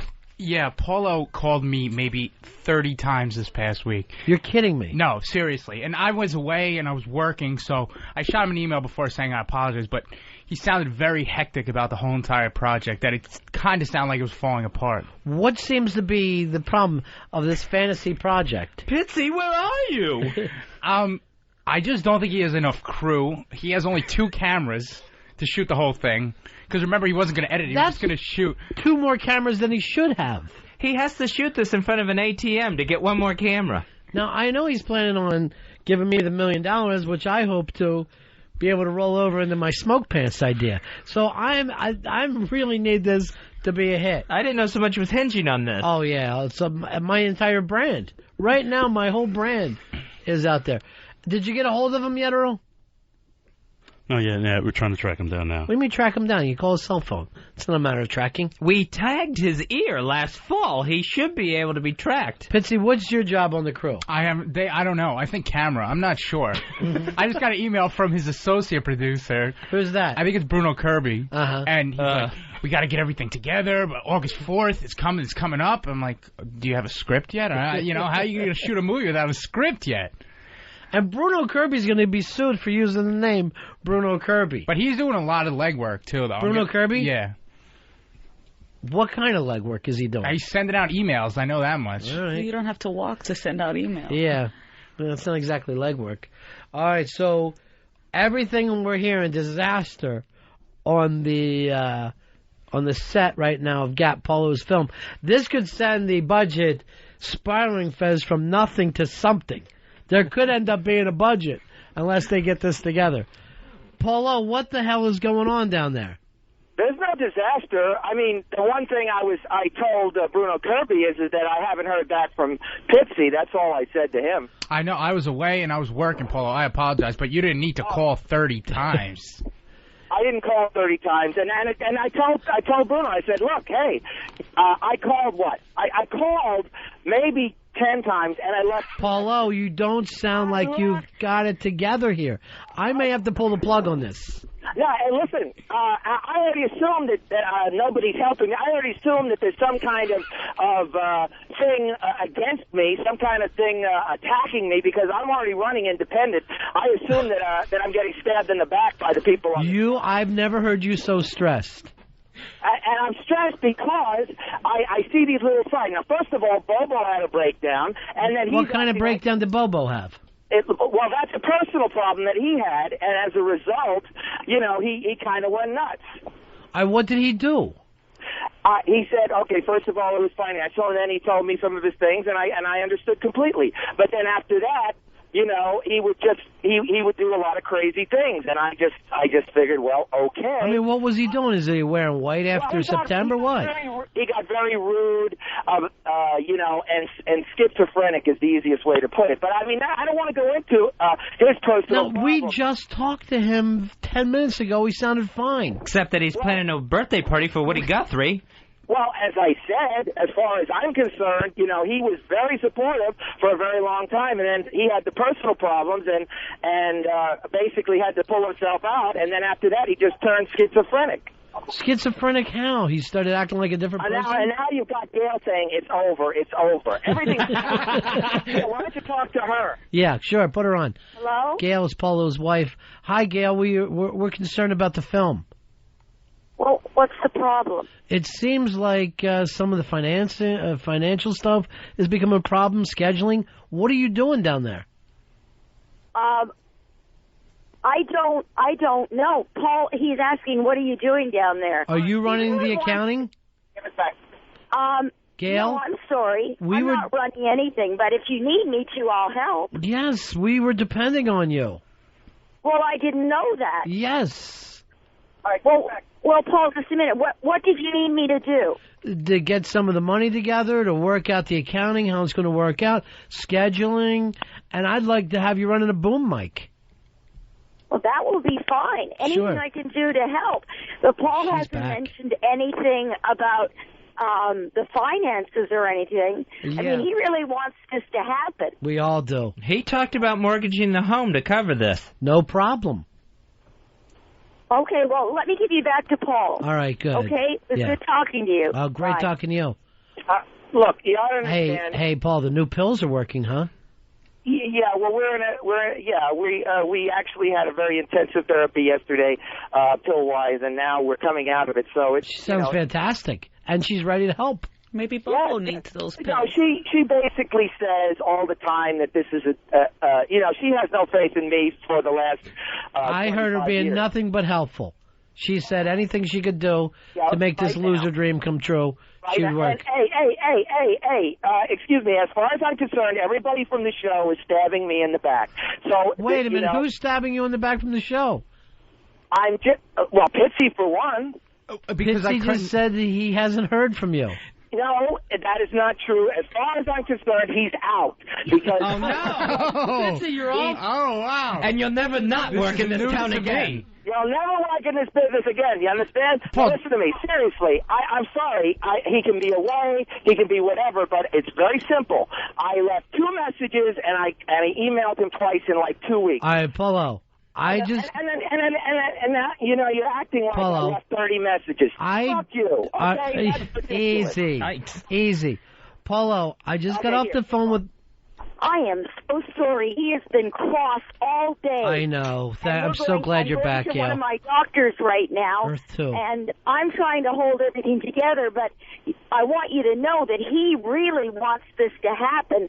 And I think that sometimes when you're in a situation that's going on, you can't step away from it and see what's going on. Finally, the voice of reason. Right. Yeah, and I'll help in any way I can. It's just that, like I said, he's been in a bad mood all day, so okay. All I can tell you is this is a sort of like a dream for him, like a last chance. One last to do chance. something that he wants. This is his meeting across the river.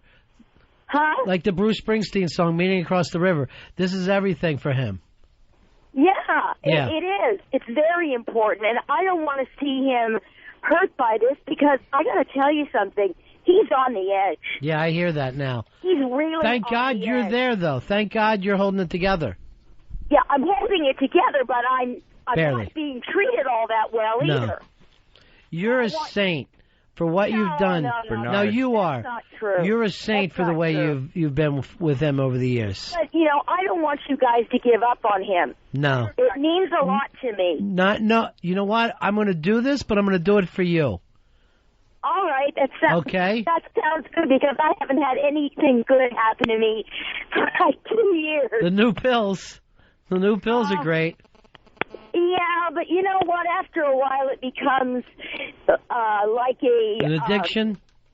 Not so much an addiction as something that you do every day, and it's something you can't forget. And you have to keep remembering to do things at certain times, and it can be a bit weary sometimes. Yeah.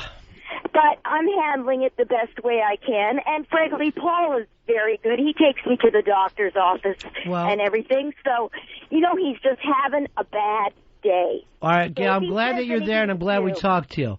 Well, all right, I got to give him back to you. All right, thank you so much. Remember what I said, okay? We got you. I hear you loud and clear, honey. Okay, bye. How crazy is this? The point is... Gail's right, Paulo. Yes. Gail is right. Yes. You're a little stressed out, but she's made me think about this. It's Pepsi's fault. It's his fault. Stop it. Listen. Stop it, Paulo. Listen to your wife.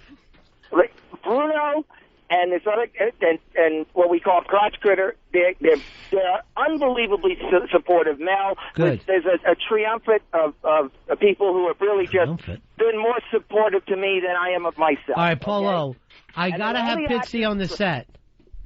I need Pitsy on that set. And I feel that he'll be on the set for one reason and one reason only, to get out one of the real knives from the prop box and stab me in the back. Not the phony knife, the real, not the prop knife. Oh, listen to your wife. That's how I feel. And I feel that Bobo is the poison pill in this whole thing. Where's Bobo? Get Bobo back on the phone for me. I know he has Fez's ear, and I know he does. That's true. It's crazy. I hate Paul. And I called him once, and they said, thanks, my daughter's having a heart attack. He said, you happy now? I mean, this is the kind of crazy stuff, literally. Okay, fine. Here. I apologize so much. That's you okay. don't even know. Mari's back. No, but like I'm right at the doctor's office right now. But I thought we had this settled, Gail. I thought we were back to square one. No, everything's fine. I just wanted to apologize for him kind of yelling about things that are really not the issue at all. True. Okay, so please, let's go ahead and do it. And if you have any problems, talk to me, okay? All right, you will be the point man on this, okay? Okay. All right. I trust you. Talk to Paul again? Yeah. Okay, I trust you. All right, so he's like the artist, Fez. She's business. Yeah. Okay. Yeah, we're just ropes off the Goodyear blimp. I know. Well, don't worry about it. I did accounting in New York City and everything. So there's a lot of things I can do. No, not the 70s. When Ford told the city to drop I'm dead. not that old. I know, honey. All right, well, this is all wonderful news then. Earl, do we have Bobo back? No, we don't. I don't have his number. We're trying to track him down. How do we not have his number? You got it, Fez? I don't think I have Bobo's number. How do we on my not phone. have Bobo's number? I don't even understand it. Apparently, he's not calling back in, though. I know he's heard all this stuff. Paulo? Well, I think you guys just have to settle your problems and try to work it out like gentlemen. So wise. Yeah, so wise. Okay. All right. Here's Paul. All right, thanks. As I said, we'll be filming in a couple of weeks, and it's all set. Is Bobo going to be? Is Bobo welcome on set? I'll put it to you this way. I have tried to figure out what to do with him. And, at sometimes he wants to be fully informed, and other times he says, leave me alone and don't bother me again. All right, hold on. I got him back on right now, okay? Okay. Bobo. Hi. What the hell is going on? I got to help her in the... Being attacked and slandered, that's nice. Slandered? Slandered? I'm not saying anything. I'm trying to... exactly what happened, sir. Nothing, and I would love for you to be supportive of me. Rude to you.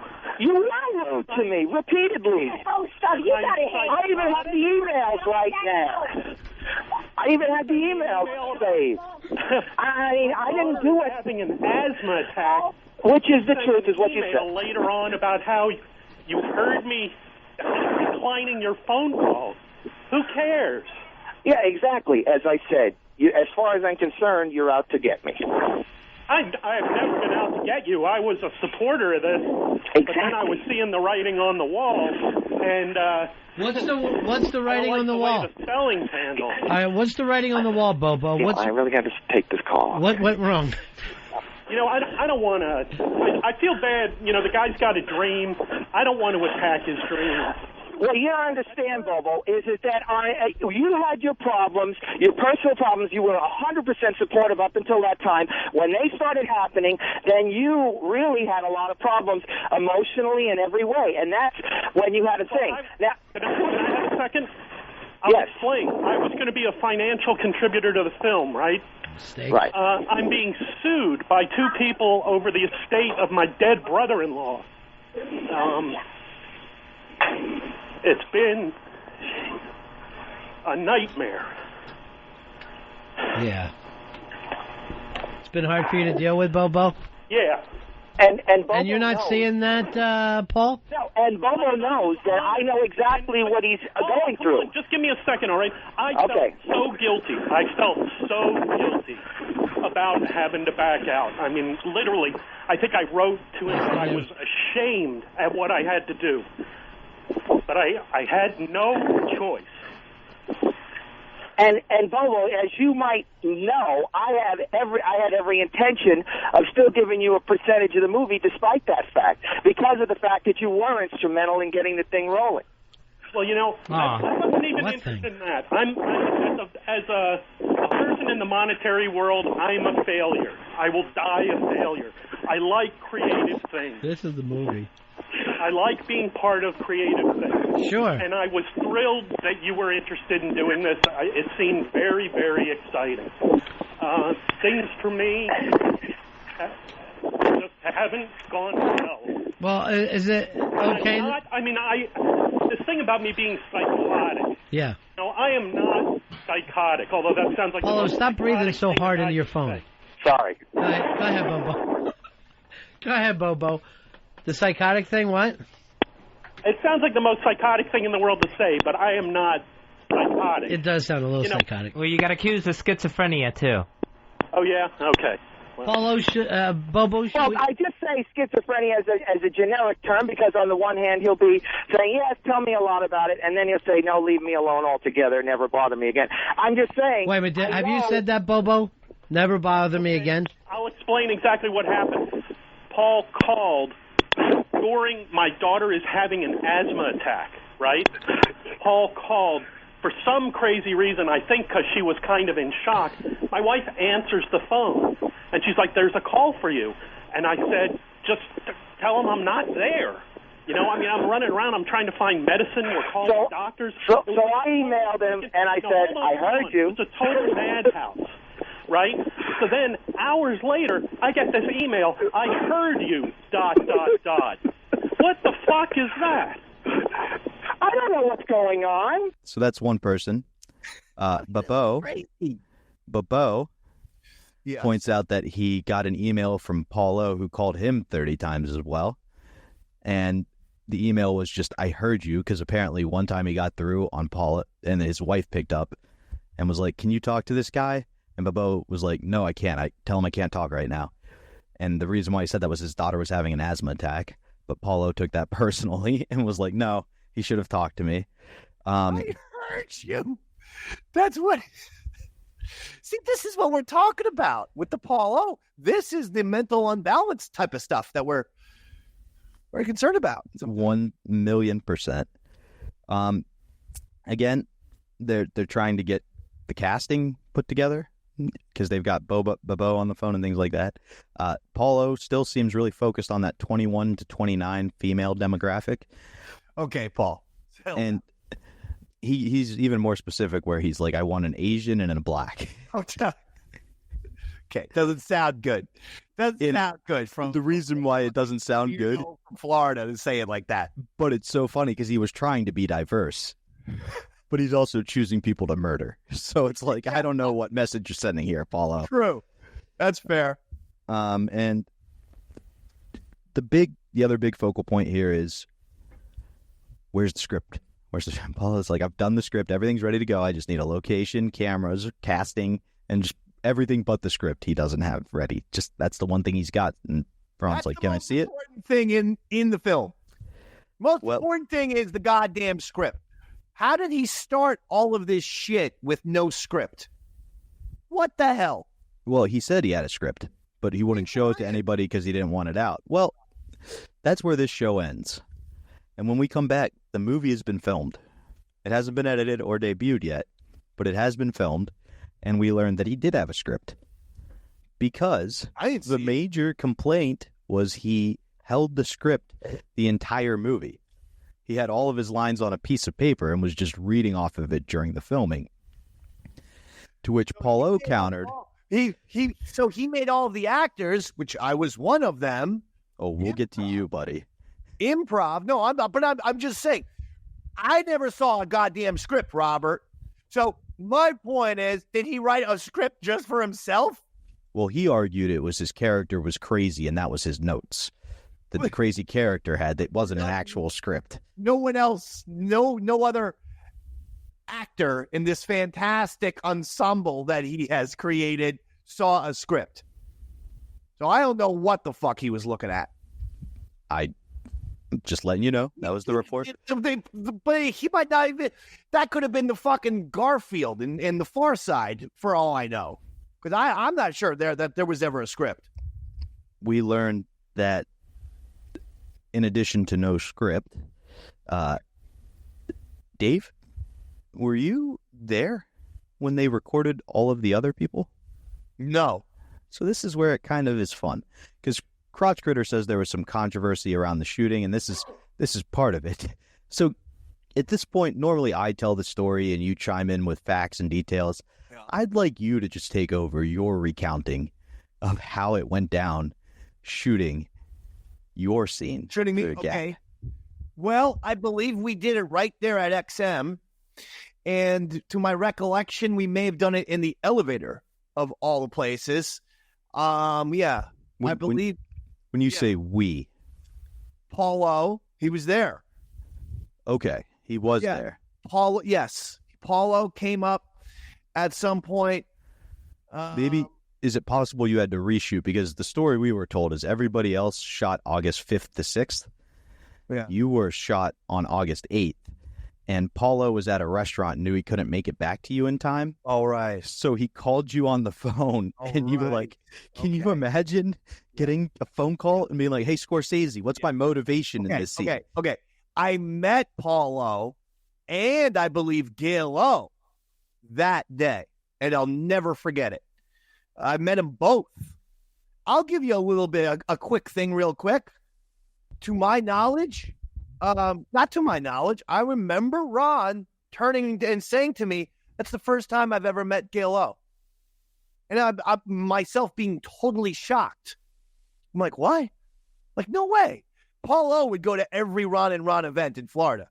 But I guess Gail O never went. And so Ron was like, yeah, that's literally the first time I've ever met Gail O. And Gail O, wow. At first, she seems like a nice, pleasant lady. Yeah, sometimes she's got a little bit of a, she almost has a horror movie vibe herself sometimes. But she does seem like a nice person. And you're right. What happened was they went out to dinner. And then Paul O's fucking calling me, telling me what I should fucking do. Because this camera guy, Anthony. I don't know if it's Pitsy or Earl holding the goddamn camera. It was Anthony Pizzarella, I believe. Well, I've never been treated so miserably as a goddamn thespian in my entire life. I mean, you wouldn't see Daniel Day-Lewis being fucking directed by, Scorsese and Gangs of New York through a goddamn telephone. Now, could it have been just such a compliment to you? Could it just have been that big of a compliment to you as an actor, where he was just like, you've got this, you don't even need me? I didn't know what the hell I was doing. And I said, I just watched that scene back last night. Well, you? Yeah. How did it? I mean, I thought you nailed it. No. I'm fucking smiling the whole time. I was actually upset because I didn't realize I was smiling when I was acting. And this is why I need, I don't know, a fucking director. A guy sitting there saying, Davey Mac, your face looks a little bit, you look too bemused. You're supposed to be getting tortured. My criticism is there's a hint of a smile. Maybe he was trying to explain that some people had this, sadistic pleasure where even when they were being murdered. And Robert, the fucking dialogue was terrible. Here's literally what I say. Oh, I'm getting tortured. Help. First of all, if you're getting tortured in a goddamn movie, the director never needs to write a line of dialogue saying, I'm getting tortured. Help. That's a little bit on the nose, don't you? Unless if you're doing a movie specifically for blind people, should be pretty obvious. This fucking director's commentary in the middle of the fucking movie. So I had the close up and I had that, and that's right. Paul O went out to dinner. Paul O and Gail O went out to dinner. And fucking left a little Davey Mac to fucking fend for himself. Gail is on a lot of meds at this point, and I don't think she did a lot on the air of the show she was on, but she did interact with the writer. That's why we had to, at this point, get into Paul and Gail O. It became a whole thing. But the reason why I brought that up is several of the callers at the end start being like, I think Gail's great. You should have made Ron's movie. But Paul O, I think you're abusing her. Like, I think you're taking advantage of the situation. I think she had some money. I think you married her for them. Like, several callers start putting that speculation, and Paul shoots it all down. But literally the last time he called in, he pointed out how rough things got because it used to be easy when he had a job and both of her parents had jobs. And, so there might be some truth behind what he's saying. Well, I don't know. I say they married legit two young lovebirds who wanted to spend the rest of their lives together. And then, like a lot of married couple, they end up hating each other, but it's too much of a pain in the ass to fucking have a divorce, and this person goes over there, and that person's splitting shit up, and so you know what? Fuck it, we're just gonna stick together. I feel like that's the case. And there's a lot to be said for a relationship like that, where you're just like, we'll stick it out. We've got 10 years left. You know what I mean? Like, what are we gonna do now? Yeah. So this is the last we hear about Gap before the movie debuts. Now, we did hear a little bit of controversy on satellite on a Ryder where somebody may have leaked the raw footage. I believe it was Crotch Critter because he thought what Paulo was doing was wrong, and then Paulo was all mad because the whole thing was like about getting it out there secretly. You know what I mean? Do you remember any of the controversy? I couldn't find much detail about that. There was definitely some controversy, as you say, between Crotch Critter and Paul O. I think people were a little bit frustrated with Paul O, maybe saying, where's the money going and this and that. Kind of speculating, yeah. Yeah, why does it look, so shitty? Did you know Crotch Critter or Bruno Kirby? We've heard you talk about Bobo before, but did you know either of those guys? I think I met Bruno Kirby. Crotch Critter, I think I met, but honestly, it's been years. Not a ton of interaction, though. And they weren't. Neither, Crotch Critter's name comes up a lot, Bruno Kirby's name, but neither were integral, pivotal point. I wasn't sure. Okay, very cool. Well, at this point, I think it would be best if we kicked in the old Gap and we just kind of did a watch along.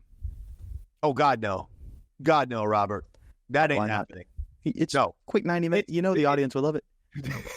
Fuck that. I have put up the Gap. I have posted the Gap on the goddamn Patreon, so you can watch the whole fucking movie there.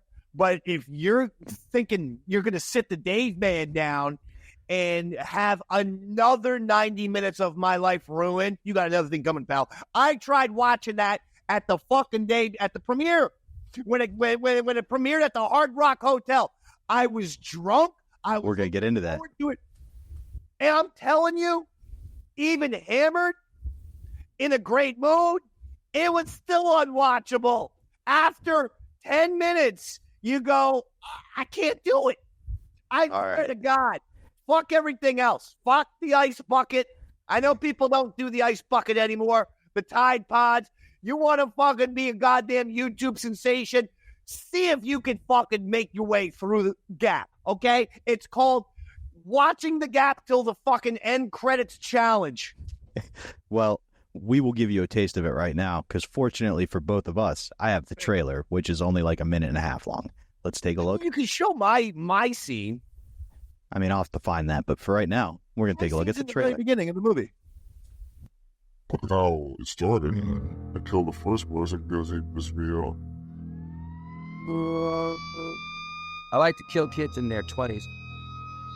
There was a report of an another disturbing disappearance of a Hudson County resident, 19-year-old Nicole Myers, was reported missing by 30th Point. What was it? We're just so long for the ride. And through the vision, down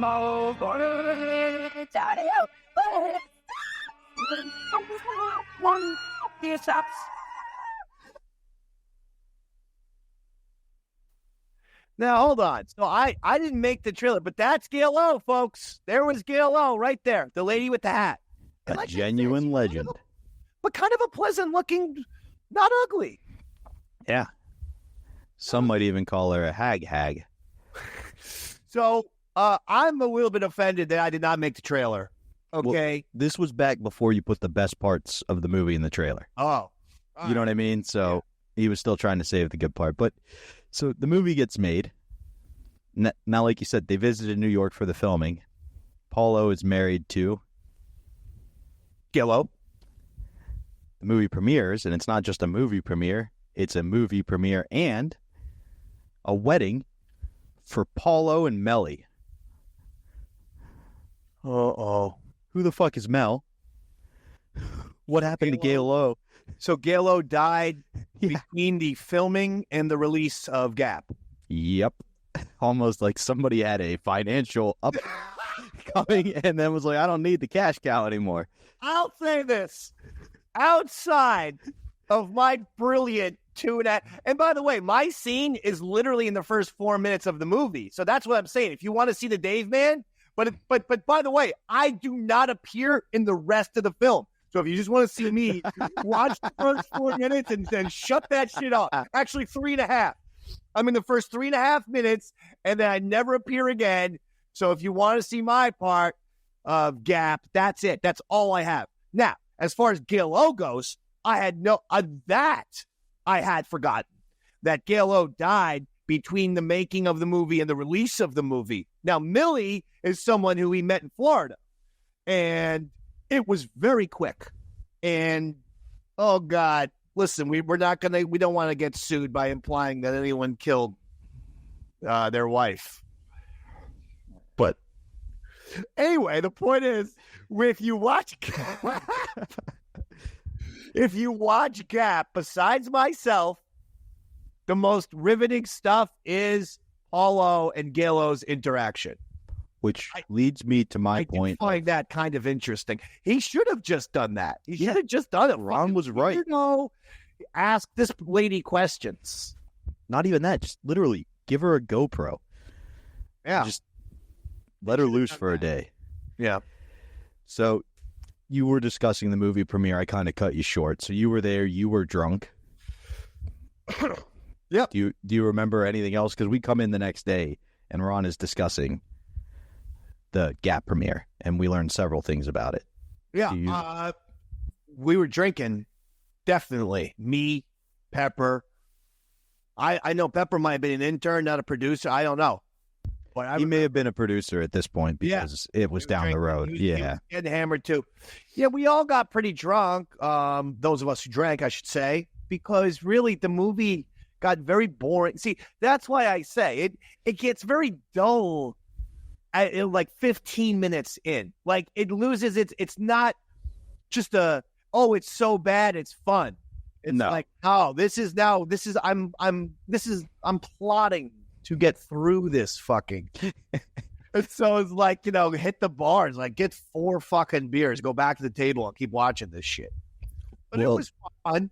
At this point, we learned that the audio wasn't recorded for the wedding or the premiere because Earl fucked up. Earl blames it on his staff. You go, how was I supposed to know what to do when you wouldn't tell me what to do? I came to you a bunch of times and said, Earl, what's my responsibility? That's Earl's responsibility, 1,000%. You see the games he plays? Mr. No accountability. Mr. Nothing's my fault. Mr. Can't fucking stand up and just say, you know what? Fucked up. I was never in charge of fucking recording a goddamn live broadcast in my entire life. Well, Ron does. What are you talking about? Ron does blame you a little bit because he goes, why'd you ask Earl? Fez is the executive producer now. But I wasn't in charge of ever recording a broadcast because I hate to say it, I was always performing. Oh, absolutely. And it's so funny that Earl literally had everything taken away. He's just being... Yeah. This is not my responsibility. No. Okay? I have to fucking write hit characters and sketches and bits and shit, which I do all the time. That's why we're here. That's why we're here. Every day, in fact. But, Robert, am I the production master? No. No, I'm not. You're the sports master. Like my production style, I always say, consider me the shitty Velvet Underground of production guys in radio. You're going to get, bare bones, baby. Bare bones. I kind of took that and ran with it where mine is, we made it look shitty on purpose. That's my big thing. Yeah. Which is, kind of a blend of you and Paulo. Oh, God. Now, Ron says the only people who made it through the Gap movie were Franklin and his Brooklyn friends who stayed at the end. We're like, I think with some polishing, we got something here.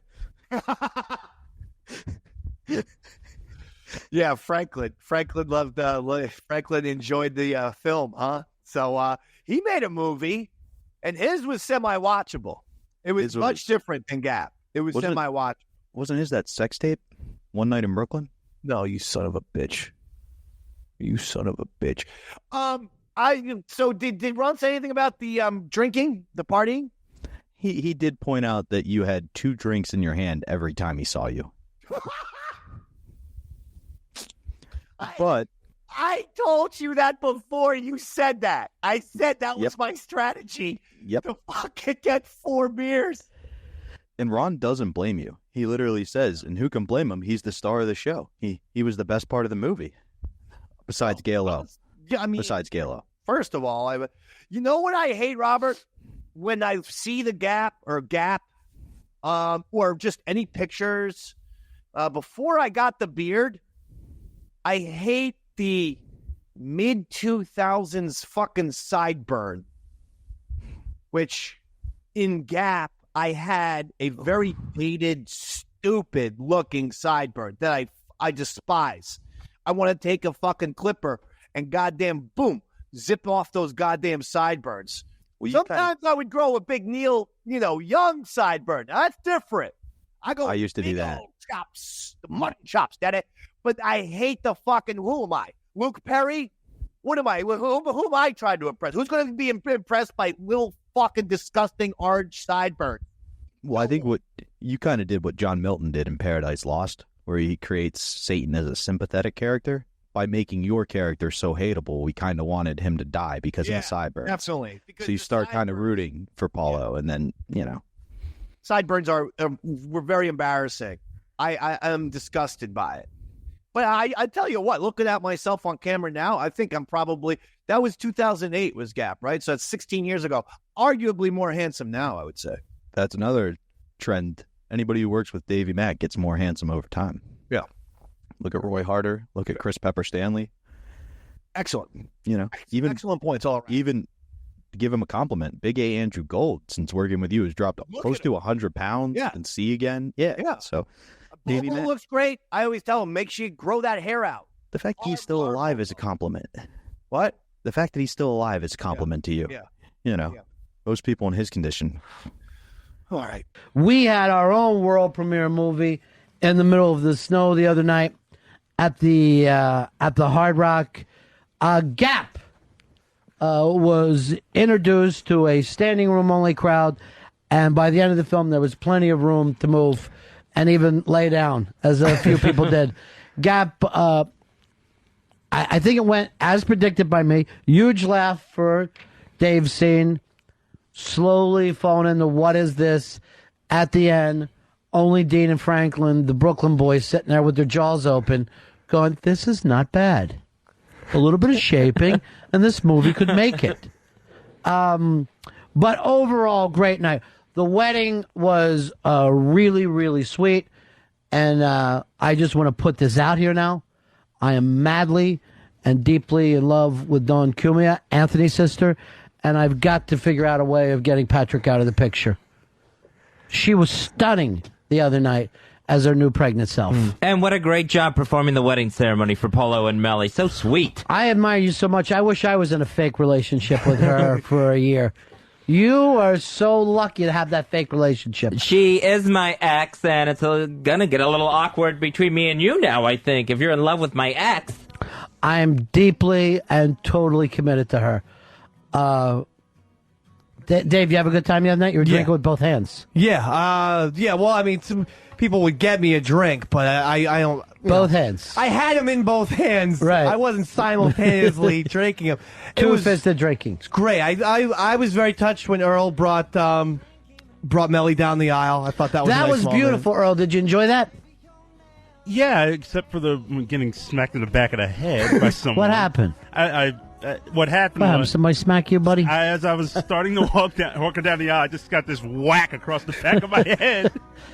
That usually doesn't happen at a wedding. That was to keep you in line. Make sure you know what you're doing. It was like hands of stone, and for that one moment, I was he like... looks so good doing it. Yeah. If he doesn't get married, have kids soon, he's going to lose that chance to walk his real daughter down the aisle. I thought he actually looked really good doing it. Right now, Earl looks like middle-aged Ben Vereen, but you're heading yourself towards old-age Ben Vereen, where you're going to be half crippled up, and you don't want to do that. Is Ben Vereen still alive? Yeah, Ben Vereen's still around. You never see him anymore. No.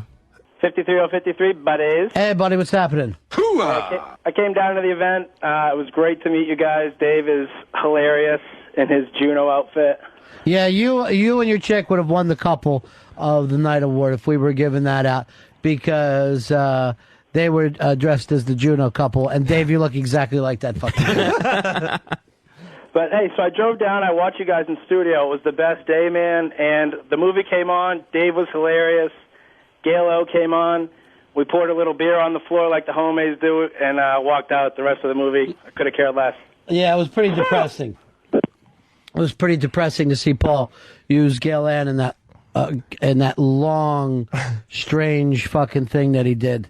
Very, very bizarre. That scene went on and on. Yeah. So the movie gets made. We don't know where the money went. I have theories. You have theories. I'm sure the cops in Florida have theories. The money went to paying the fucking rent that he had to pay, or his goddamn mortgage, or whatever the fuck it was, getting the bank off his ass. That's where the money went, because it sure as shit didn't go on screen. Okay? Now, the last time I checked, a director needs to fucking be in charge of the film, needs to be directing his actors. They fucking went out. Should be on Where set. the money went. The goddamn director didn't fucking have 2 cents for his main star, and instead went to a New York fucking steakhouse and put $600 on the fucking tab. That's where the money went, pal. Oh, I agree. You're not breaking any ground here. I mean, I think, honestly, his little fucking New York vacation with Gail O, What? that probably was some of the money right there. I think a lot more of the money probably went to Melly. Just a thought. You know, he took her on a bunch of vacations. Shortly after the wedding, she went to Europe to meet another dude without him, if you'll remember. Yeah, that was an unfortunate situation for Paulo. Now, the last real part of the gap is, at the time, there was a comedian who kind of self-produced his own movie/TV show named Louis C.K. Now, we talked about on your birthday episode a while back how you got into it with him a number of times and kind of put him in his place. But Louis... Because I'll tell you the origin story. He said on Opie and Anthony that he said for his show, for Louis, he said that he used me as inspiration for the character. And I go, Oh, well, that's pretty cool. That's an honor. That's sick. Like, I've had that shit before. For instance, on I forget, season 2 or 3 of Lost. No, maybe it was season 1. Regardless, no, it definitely wasn't season 1. Anyway, at the very beginning, they have a couple, and this couple goes razzle dazzle. Yep. And the guy who wrote that episode, Brian K. Vaughan, literally said, I'm putting razzle dazzle in there twice as a shout out to Eastside Dave. He was a big Ron Fez fan. That's sick. Well, I legitimately have a shot in Lost. Now, as far as the other thing, you forgot, obviously, Pat McAfee made the Pat McAfee character after you. Yeah. I mean, Pat McAfee just literally decided, I'm going to watch a Davey Mac sports program and then literally imitate this motherfucker. And then, he'll get $100 million from ESPN. And no offense, I'm sitting on Zoom with you. I mean, I didn't need a reason to kill myself after this. It's good to know I've got one. Now, listen. So the point is, Louis C.K. is on O&A, and he goes, yeah, Eastside Dave's my inspiration. He actually says my name. He goes, Eastside Dave's my inspiration for this character. And then he goes, you know why? I go, because I wanted to find someone who is one of the stupidest people on earth. Who's a real goddamn moron. And I like Ron and Fez. I listen to them. They're on after you. And I say, oh, that guy Eastside Dave is one of the stupidest people I've ever heard. What a compliment.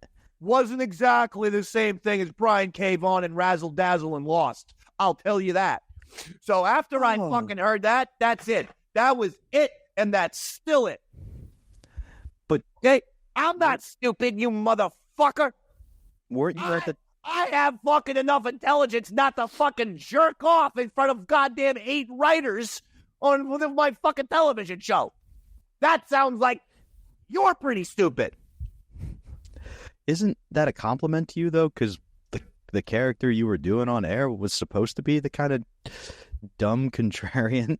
Like, yeah, I guess so. Wasn't he complimenting you? You nailed your role. He was like, that guy created. Okay. But here's the thing, he didn't have to phrase it that way. Bill Burr and these fucking asshole idiots always thought that was me, and I'm like, hey, dorks, you realize you're getting worked over like you're a stupid fucking, wrestling fan. Like, do you understand that, like, that's not like, I actually have intelligence. I'm a smart person. I graduated 3.5 magna cum laude from Monmouth University. That means with honors, folks. That means with honors. I have intelligence. I can fucking speak 2 goddamn languages. I don't know. Mi mucho gusta el bistec. You know what that means?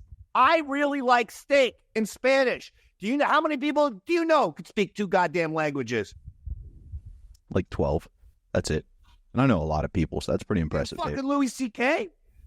I'm stupid. You're stupid. So I don't know if this applies to these two or if they just assume, but I've come to learn that a lot of people don't get layered humor. A lot of people are so easily fucking duped and worked over. It's crazy. And then here's what I love about comedians. They're the most, assured, confident, but they make instant, fucking judgments on someone's personality 15 seconds after meeting them. And they think they have the whole entire person figured out.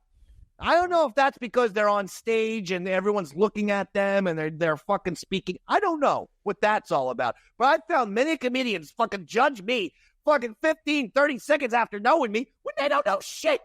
They don't even know that I can run circles around most of them creatively. Louis C.K., I was having a good, fun fucking episode. I wasn't coming in here to get fucking hot. And now I'm hot, Robert. Now I'm hot because of Louis C.K. Louis is hot towards Paul O because Paul O goes on and Opie and Anthony take the opportunity to describe how he created his film and all of that to Louis, who just completed filming his first season of Louis. And Louis just kind of tears him apart piece by piece. Speaking of movies, we got Polo out there. Oh, that's right. He did a movie. He's a Ron Fez guy, though. He is a Ron Fez guy. Are we acknowledging that it's a Ron Fez guy? Yeah, obviously. How did this come about? It's right. Well, because he has a motion picture. But wouldn't he just go on Ron Fez and promote his motion picture? I believe he is doing that, too. But I went on to Ron Fez. Yeah. And I started talking about Paulo and his film. Yeah. And I had, I guess a review of it. Did you see the film? Some of it. I've not seen it. All right. I saw some of it. Okay. I heard good. And you did. Yeah, I heard it was actually really good. Mm-hmm. And so it got to the point where, we had seen it. Sam has seen it, I believe, some of it. Sam, you like the Sam, movie? you saw it? Let's see what Sam thinks of this movie. Louis a filmmaker. He can appreciate a good film. Mm-hmm. Yes. Sam? I was able to see the whole film last night. It was terrifying. It's a horror movie. Oh, terrifying. Terrifying. Oh, gotcha. Terrifying. Fine. Gotcha, yes. It was long at parts, but... Long in parts, huh? Yeah. One part would be longer than another part. It was... The first hour was a lot longer than the second 10 minutes. I assumed that it was going to be one of those so bad that it's good movies, especially since most of the cast I know. Oh, really? You've seen them walking around these very hallways, and That must be amazing. You just know them, not as actors, but as just interns and people and fucking friends of the show and fat little English people that sell fucking T-shirts with tiny heads, little heads and no brains. Stalkers. Stalkers. Mm-hmm. So I figured, at least I'm in on that. It'll kind of be funny. It didn't catch me like that. He's right there. Listen. Yeah, I didn't get it. I didn't get the point. Oh boy, you may want to. I didn't. I thought it was horrible. Well, should we, dude? I don't know. Can we ask him questions? Paulo, sure. Yeah, come on Paulo's in, coming Paul. in. This is Paulo. Come on in there, Paulo. The writer, director, director, star of the Orson Welles of Gap. Yes, exactly. Gap. Of Gap. The movie's called Gap. Wait, well, I want to start by saying Paulo. Now, it's been obviously many years. I said they replaced the G with a CR, and you might have a movie. Paul, It's Paulo. a spelling joke. Yeah, we like. I'm not kidding. Yeah, it's been many years. CR. Oh crap! Just to bring everyone up to speed, the last time you were on our show, what was it? Was it the Sandy Kane kissing of the? What happened is over the years we've had encounters with the Sucky Bed event, and then of course the Enema show and the Tuato show, various things over the year. But I've always respected the fourth wall. The imaginary fourth wall between Ron and Fez and Opie and Anthony. I just figured there was one. I don't know if there is one or not. I don't think that's a good use of the twain shall never meet. I think it's a terrible use of fourth wall. Well, Yes. it's maybe the mind thing that I'm thinking. No, that doesn't help. Is that like you mean? Fourth wall is where you're watching a thing and you imagine there's three walls to the to the show, and that the fourth wall is the audience. It's torn down. So some sort of a barrier between Ron and Fez of this show would not be any kind of a fourth wall. No. That would be one wall. It would be a fourth estate. Well, unless they were the audience. No. If Ron and Fez were the audience, Right. the fourth wall would be Ron It and could Fez. be the fourth wall. In any case, I've been. You saw a separate kind of thing. I so. thought I should honor something. I don't know what you I know would what it call was. That's what. Well, we wouldn't have you on to do let's have Paulo do movie reviews or things like that because that's your Ron and Fez guy. Right. But since you put out and there's a fourth wall film, between the two shows, and there's a fourth wall, and there's no door. That's what I So thought. you got to go through the ductwork. Maybe it's just a bay window or something. That's what I'm thinking. So, but in any case, I was doing Ron and Fez since the 90s. Yeah, just keep trotting ahead with this. It's as fine. a movie reviewer. Yeah. And Yes, so yes. people expect me to know movies in and out, and then they have an expectation that this should be like Citizen Kane, Gap. Well, no. Why would they expect that? Because you're a movie reviewer. I, Why would anyone expect a movie reviewer to make anything that is like Citizen Kane? well, I think they would expect that I would have a full knowledge of movies and a full understanding of what they a movie wouldn't. should be. Not really. No. Oh. Well, how long did No. it take you to make the No. movie? Okay, first of all, this was an experimental movie, and it took 3 days to make. Experimental movie. Louis a filmmaker. 3 days? Yeah. What do you think of a movie that only That would took be 3 a days? tenth of the amount of time it usually takes. Yeah. And how long is the movie? It's an hour and 23 minutes. So it's not like it's a one-to-one short, like a ratio. 5-minute short that you throw We together. cut it down from 3 hours. So there's 3 hours. Shot an hour a day and then edited out half of it. They edited out Tuesday. Yeah. Hey, is there a director's cut going to ever be available? Well, here's the problem. There's actually, before we start promoting this movie, I have to honor the Ron and Fez, Opie and Anthony community. So because essentially this movie should only be released with no knowledge of what this is. So we put out the director's cut collector's edition Don't worry, now. if you see it, you won't know what it is either. And then we're going to put out the basic edition. Do you want to later. market this to the movie theaters? No, I don't think we can because I have no money. But you know, This is just something. He burns you a copy on his Mac, No, we have, and he writes the name of it in Sharpie on the actual disc. All right, first thing I'd like to say is please go to gapthemovie.com because my life is completely fucked up. It's horribly fucked. So we need you to buy. No, this I movie. heard you on Ron and Fez recently. It sounds like you're getting your life together. You got a new girl. Is the new girl thing over already? No, that's actually the one good thing in my life. Because you married, I think I was at one of your weddings, and you married somebody who left you to go to England to be with somebody else, right? Lovely girl, Melly. Yeah, Melly, right, sure. But she was obsessed with this guy who was in prison for years. So why would you marry someone like that? Because I thought we worked through it. It only takes 3 days to shoot a movie. And you can always sort of Apparently figure not out there, a- Paula. Well, he got out How of long did it prison. take for her? Oh, we got out. And then he says, I need you. I'm drinking myself to death. So I bought her a ticket over there. She was going to help him out. Holy shit, you bought her a ticket? You didn't think she'd fuck him or anything, right? Anybody whose name is We kind of Melly. talked that through. We worked it out. I thought we worked it out. What'd that she wouldn't say? Fuck it. She said, no way. I'm going to help him. That has to be the worst name I ever heard, Melly. Melly. It's just, even if you're trying to be nice. Yeah. You go, hey, who's on the phone? It's Smelly. It's Like going to every be time smelly. she's It's smelly. Even if you're not trying to call her Smelly. So she wasn't going to fuck him. She was definitely fucking you, though. And that's Wait, not Paul, hold on. How long did you, as an open-ended ticket, or how long were you sending her for? To I help said the 2 guy. weeks. 2 weeks. 2 weeks. So Nothing she could didn't happen need in the 2 return weeks. ticket, apparently. Oh, boy. So was he someone she had fucked before? No, they had this thing. Oh, God, it's so freaking complicated. I can't even go into it. It's platonic. you There was should. this- You know, Platonic, it was extremely obsessive love, and there was a lot of spooning involved. Hold on. Spooning? Why did she get obsessed with the prison guy to begin with? Did she know him ahead of time? Oh, yeah. He was a filmmaker in England and A filmmaker. A filmmaker. What kind of Another films? filmmaker. Snuff films? What? No, he actually worked with kids. Filmmaker. I don't know why he was in prison. August Productions. No, Uncle Paul. Well, that's and whatever happened to put him in prison, I believe it was completely innocent. In all Gagan honesty, pictures. Oh, no. what did they Completely say? He innocent. did? Yeah, what did they say? it was an offense of that nature.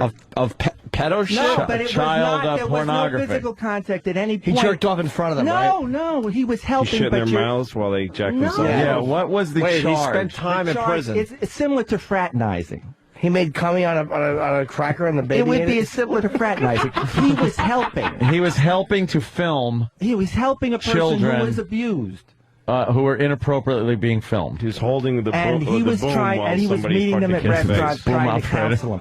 There was no. The boom was a cock. I swear to God. Wait. I'm not trying He would meet him at Well, restaurants. Hold on. What? He would meet him at restaurants to Chuck E. counsel Cheese. because they were being abused at home. Sure. And that's against the rules when you are working with kids, and so that's what he went to jail for. How long did he go to jail for? So he's Like 8 months. Because he was fucking them. good He's to obviously a kid toucher. Why can't you admit that? Yeah, what's wrong with that? I mean, I'm they trying got to him be on good something. about So the this, kid 'cause goes, "I want. My dad's touching me. I don't know how to get through this." And he goes, "Why don't you meet me at the Olive Garden?" Yeah, Right. and Let's talk about it there. Won't that be easier? Yeah. There's In a any table case- you can jack me off under. Let's get back to Gap the What is movie. no. What's wrong with you that you would allow your wife to go to England to be with this dude? Far I'm more too interesting. nice. I'm too fucking nice. I'm a fucking idiot. What do you want from me? When your wife wanted to go chit-chat with a pedophile she had spooned with, and you bought her a plane ticket. Yeah, I'm an idiot. And you wonder, She's in the movie. Anyway, my ex-wife is in the movie. That's one of Dawn's, also, one of Dawn's failure marriages. Oh, great. We had a great relationship, but there was always this my darkness. sister actually Paulo. did the ceremony. Of Paulo and Melly. Oh, wow. She is. Do you miss Melly? I do. I love her, Priestess. but I love Priestess or this something. person I'm with, so I'm very Smelly. happy with It's that. smelly. Would you take Smelly back? Smelly. This is the point. I have moved on, and I do know she's fucked up. So Melly? Melly. So there's no point. I have a much better person now, For now. a widow woman. You're going to mess that up. You know, who's perfect. What happened to Perfect for you? Did you kill your wife, or how did that go down? Jesus Christ! Now, Gail, we know I want to know some answers today. the late Gail O. She's in the movie yes, as well. she is in the movie. It was a little that was a little distressing. Too? Yeah. Did you drive her to kill herself? She had a lot of mental problems. What? I'm crazy. She had a lot of mental problems. She was on a lot of medication. Did she kill herself, really? And Ron Fez would have her on the air every so often, and she just would be manic. Yeah. Manic. She would Screaming be and yelling. Some days she would be okay. Other days she's screaming and yelling, and Paulo's in the background, just taking all kinds of abuse. And doing movie reviews, and then to see her in the movie was a little distressing. And it had nothing to. It was like the Bela Lugosi scene in fucking in Plan 9 from Outer Space. Did she die when during he's the in filming? front of the house and just kind of right? There's Did she no die reason. during the filming? Gail, the 3-day filming? I was with her. She came, and as a matter of fact, we segregated her in another hotel when we were doing the film. All right, but you're fast forwarding. I need answers. No, So this was how much did later. How did she Much kill later. herself? I've known this guy for 4 minutes. I want to kill myself. I'm going to guess he had something to do with it. But Paulo, how did she kill herself? I don't She know. had an accident where she leaped off a ladder. Leaped. That's not an accident. Not fall. You leap. There's no accident involved if you're leaping. Well, I had put the drugs on the top rung of some. No, I was kidding. I swear to God. This guy is. I swear. No. There's swear to no God. kidding here. I didn't ask for these. I swear to God, she. As long as you got them. I was. I might even have one. Donuts. Oh, donuts are pretty good, right? Donuts, that's weird. I never would have asked for Thanks, these. Ken. So weird. As long as I don't want to be rude. Those donuts look so good. They did to me. What are you doing? I want a donut so bad. He's got a rod. Great. Donuts and sushi is a great combination. God, it's not, Lou. That's wonderful. No, it isn't, though, is it? Because they have very contrasting tastes. Oh, you hole. All right, listen. This story is too good. So Yeah, let's yeah, focus all right. back here. So, All right, just one Gail O side. died. Yeah. So you put her drugs, Right. her medication, or these were illegals? They're all legal. Well, they're all legal because they all came from pharmacies. But she was over medicating herself. Oh yeah. All right. So Andrew, so you put the drugs up drinking. on the top rung of a ladder, and No, where the was this top- ladder? Let's say about. Oh, she used a ladder. Yeah, she used the ladder. All right. Where were the drugs? I'm sorry. They're way on top of a bookshelf that may be 9 feet high. What kind of How tall drugs is your were there? house? You have It was 9-foot tall. bookcases? Yeah, it was tall. Fucking bookcases are there. I was a double stacker. How did she know they were there? Because you told her, or she was searching until she found them? She's searching. She's crazy, and she needs the drugs. Yeah. And I decided at that point she doesn't need the drugs. She needs to stop. Mm-hmm. So she gets up on the ladder, and I find her. I went to the store. I came back. I find her on the floor. She broke her shoulder, so she had to go to the hospital and everything else. Then later, She screw died of a broken shoulder? No. Give me a chance. She broke it with a train hit it. right. She thought the screw would have. There was a screw in the shoulder that was starting to poke out. Oh boy. So it needed to be redone. Yeah. Wow, you just bend it over with a hammer. That's what I told her. I used to do. With the tip. So when she went in the day she came out of the hospital, for the one-day surgery for that, late they gave her more drugs, and then so it was all extra drugs that night. Yeah. And then so she had too much drug. It was a drug overdose. It was a drug overdose. Yeah. Jesus. I'll be entirely honest with you. Is that what happened? Yeah. her crazy life? I mean, I spent 30 years with this woman. Crazy, especially the last few years because she had all these medications. The best, she really got to a point of being close to God, and then boring. A lot closer after the OD. Yeah. All right, and anyway, she's in gapthemovie.com. So who wants to see a dead girl in your movie? That was a little creepy. Yeah, I at least had integrity after it. And, exactly. And the thing is, her part made no sense. Not that I'm saying that most of the movie made sense.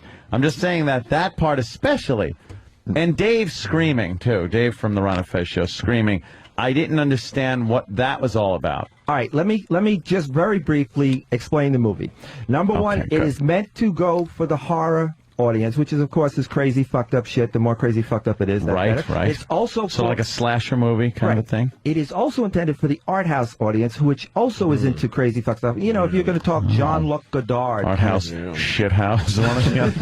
No, art house, okay. So it's kind of a message movie as well. So all the See, that's what I was missing, was the message. Yeah. Yes, and the message is this movie is horrible.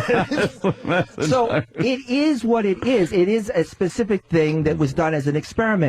And it is about a video diary of a madman. Of course, part of the problem is a lot of people seem to think I'm a little bit of a fucking lunatic as well, and I don't think so. I'll go. They do certainly, say that. So I've been listening to the Gap explanation for how many years? And a half, something like that. I still have no effing idea what this movie's about. Saw it, or most of it anyway, and I have no idea what it's about. All I see in scene after scene is Paulo with some type of a knife, some victim poorly tied up in the background. Yes, very loose. Very loosely tied up in the background. 3 days. Trying not to laugh. As they're squirming and not really trying, or the fear isn't really getting there. And then a bloodless murder scene for a horror movie. Well, Anthony, maybe he didn't tie them up tightly because the fear, the intimidation of who he was. Yeah. Was keeping them there, and that's part of the mystique. Or maybe of him he didn't tie him tightly because it made them uncomfortable. They weren't actors; they were just friends of his. Well, the fear and intimidation would have been a good thing to keep the viewer there, because it didn't work for me. All right, first of all, to defend the movie, yes. I honestly believe that there has been it's a specific type of movie that you haven't seen before, and it kind of taps into that audience. Hopefully, down the road, once I finish marketing to my core audience, which is, of course, Ron Fez, Opie, and Anthony. I want it to be four people. You don't have to put Opie and Anthony in there. Okay, no problem. Ron Fez and pedophiles. I mean, that's your audience. Pedophile, fucking wife stealers. The Blair Witch Project. The Blair Witch Project is obviously a lot of shaky cam and things. Oh, right. Okay. So you kind of were going for some kind of this is not professional. Exactly. Professionally shot. It's supposed to be some lunatic setting up a tripod with a camera before he kills people. Right. Why don't you just cut your losses and just not promote this movie and make another one? Well, first of all, let's give this one a day in court. This might be good. Here's the problem. As apparently people know my life, a lot of problems. Paul's life's a movie. So I have $145,000 in debt, and then I have 2 houses I can't unload. So I'm not able to make another movie until and besides, I have. How much did Gap cost? Oh, not a lot. How much? How much? Technically $10,000. Why so much? Well, because I had to go to New York, and we had to get people together and get hotels and stuff because I had to sort of gather people. So your logistics cost more than the actual taping. And the editing was a little bit, but the editing was a little bit. What you actually had an editor? Yeah, I actually had an editor Who was the editor you hired? The governor of New York? This fucking thing goes on forever. I cut it down from 3 hours. From 3 hours. The scene. With no filter, Paul. Yes, who's a genius. He does great work. Genius. Well, see, using that word again. I want to see that. That scene goes on and on and on to it's maddening, and I don't mean in a good way. It's not like I was saying. I don't mean like watching this and going, "Holy shit, this is great." I was like, "Holy shit, they're still fucking doing this." I left. Usually when I'm watching a movie I haven't seen before, and I have to go take a piss, grab a beer, whatever, I pause it. Sure. I didn't pause this. I just went. I took a piss, I grabbed a beer, I washed my car, whatever. I come back. Fucking No Filter Paul is still in the chair, loosely tied, with no shirt on. Everybody is in their underwear. That's true. Yeah, everyone's in their Why? underwear. And there's some nudity as well, because, they say the foreign markets, you need the nudity. So it's Foreign markets? What are you looking for, foreign jersey? Over here we like clothes. It's Japanese. I need Japanese. The Japanese. Please, gapthemovie.com. Get on there. I actually have a... Just change the G to a J then. Don't think it's about them. Oh, he go over fourth wall. He went over fourth wall. Fourth wall? No, you can never go over fourth wall. Between Ron Fez and Opie Anthony is a fourth wall. I love the gap. Hey, are you familiar with a movie called Peeping Tom? Yes, of course. Oh. Well, Louis might be onto something. Louis thinks that your movie sounds very much like Peeping Tom. It is, absolutely. It's the same movie. It's a famous British director who did a lot of Who very fucked classy... a wife of some guy and shipped her over. Right. Oh, he was in prison. He did a famous ballet movie called The Red Shoes, but he did the Peeping Tom. Real as well. famous, yeah. No clue. I also just I want to touch on something. The way it was shot and edited. Yes. Do you or the editor or anybody who was in charge of the aspect ratio of the movie? All right, there were the whole point is to be as experimental as possible. Right, I understand. So you change aspect ratios for time. I understand. So it would go but from here's the thing, with widescreen. experimental film. The idea is that you have an idea that you're burning to do as a filmmaker. Mm-hmm. Nobody's really done it before, but you're willing to try it as an experiment to see if it'll work. The thing isn't to go, I want to make an experimental movie. So what kinds of things are experimental? Yeah. You're supposed to start with an idea of a movie that this is a movie I really want to make. I think this would be cool. And even though it hasn't been done, I'm willing to do the experiment. You're starting with, I want to do something weird. Yeah. Right. How about changing the aspect ratio that will hurt people's eyes? That will just, like, the thing is, I'm thinking if you were going to go widescreen, right, then you shoot the whole thing widescreen. And then in editing, you make it look like the regular old-style TV. What ratio is that? 3:4 or something like that? Going that. That gets into fractions. Right. But what? It gets into fractions. Well, whatever it is, you could have laid the whole thing out so that my television wouldn't snap back and forth. It was stretching and snapping like your TV knows. Your TV, your DVD players these days, it knows when to do certain things to certain aspect ratios. So if you would have just kept it all widescreen and then made it look, it wouldn't have been, it was so distracting every time it switched. My TV went click, click, and then numbers came up on the side, a code, the fucking stretch, it said wide. It went, like my TV was freaking out. My TV hated your movie. The movie is actually supposed to generate hate in every possible way. It's supposed to force people, confront people, push people to the edge in lots of ways. In a different way, I think, was the intent. It forces people to turn off their every TVs. way I could do. Of course, It forces people to rent Peeping Tom, which was the one you stole it from, which is better. I didn't steal. Oh, boy. Which was better. We all steal. See, what you're saying is... I didn't steal. Yeah, well, we all the, steal. You and the thieves all steal, yeah. Hey, Paula, what I'm saying is there's a difference between, let's see, you're watching a movie about a bank robbery, and you're, like, immersed in it and going, holy shit, I'm afraid, I'm concerned for these characters, there's a bank robbery going on, and then actually being involved in a bank robbery. Right. You're going to feel an emotion. Right. Like you said, to bring out hatred, it's supposed to. But it's the wrong thing. In the movie version, it's great if you could bring that out. The physical act of watching it made me hate you. Okay, well, first of all, not the movie. It's essentially an anti-film. It goes against all the film jargon and the film logistics that you're used to. So, you see, in a way, that... The groaning you're hearing is Louis C.K. I remember it very well. It very, very, very well. I think we actually, in Ron and Fez land, we were like, oh, Paul.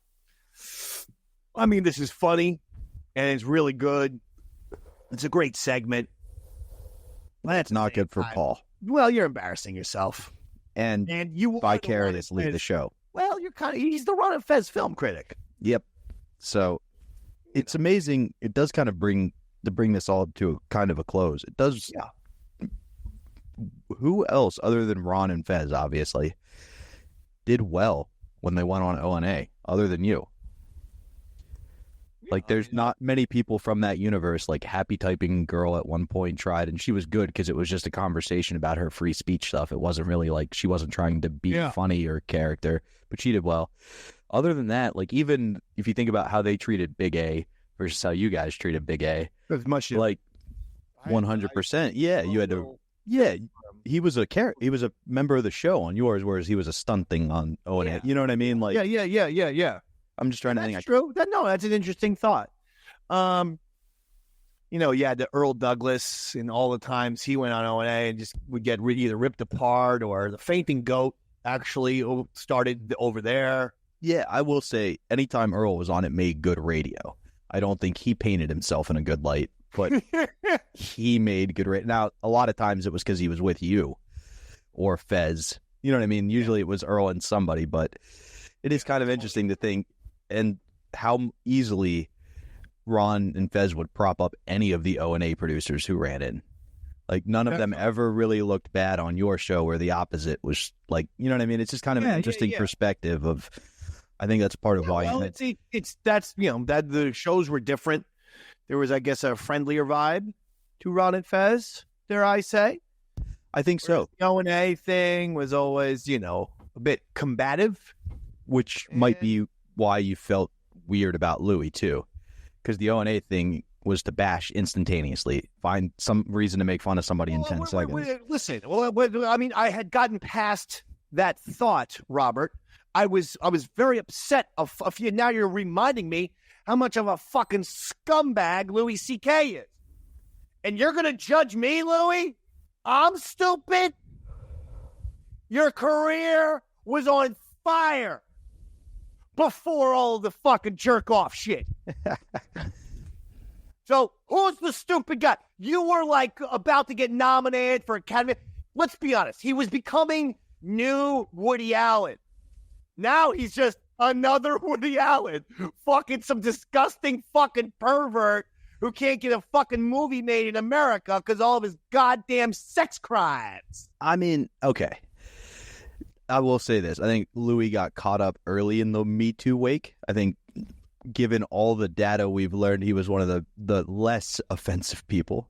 I mean, Bill Cosby raped like 56. He don't get a pass from me for calling me stupid.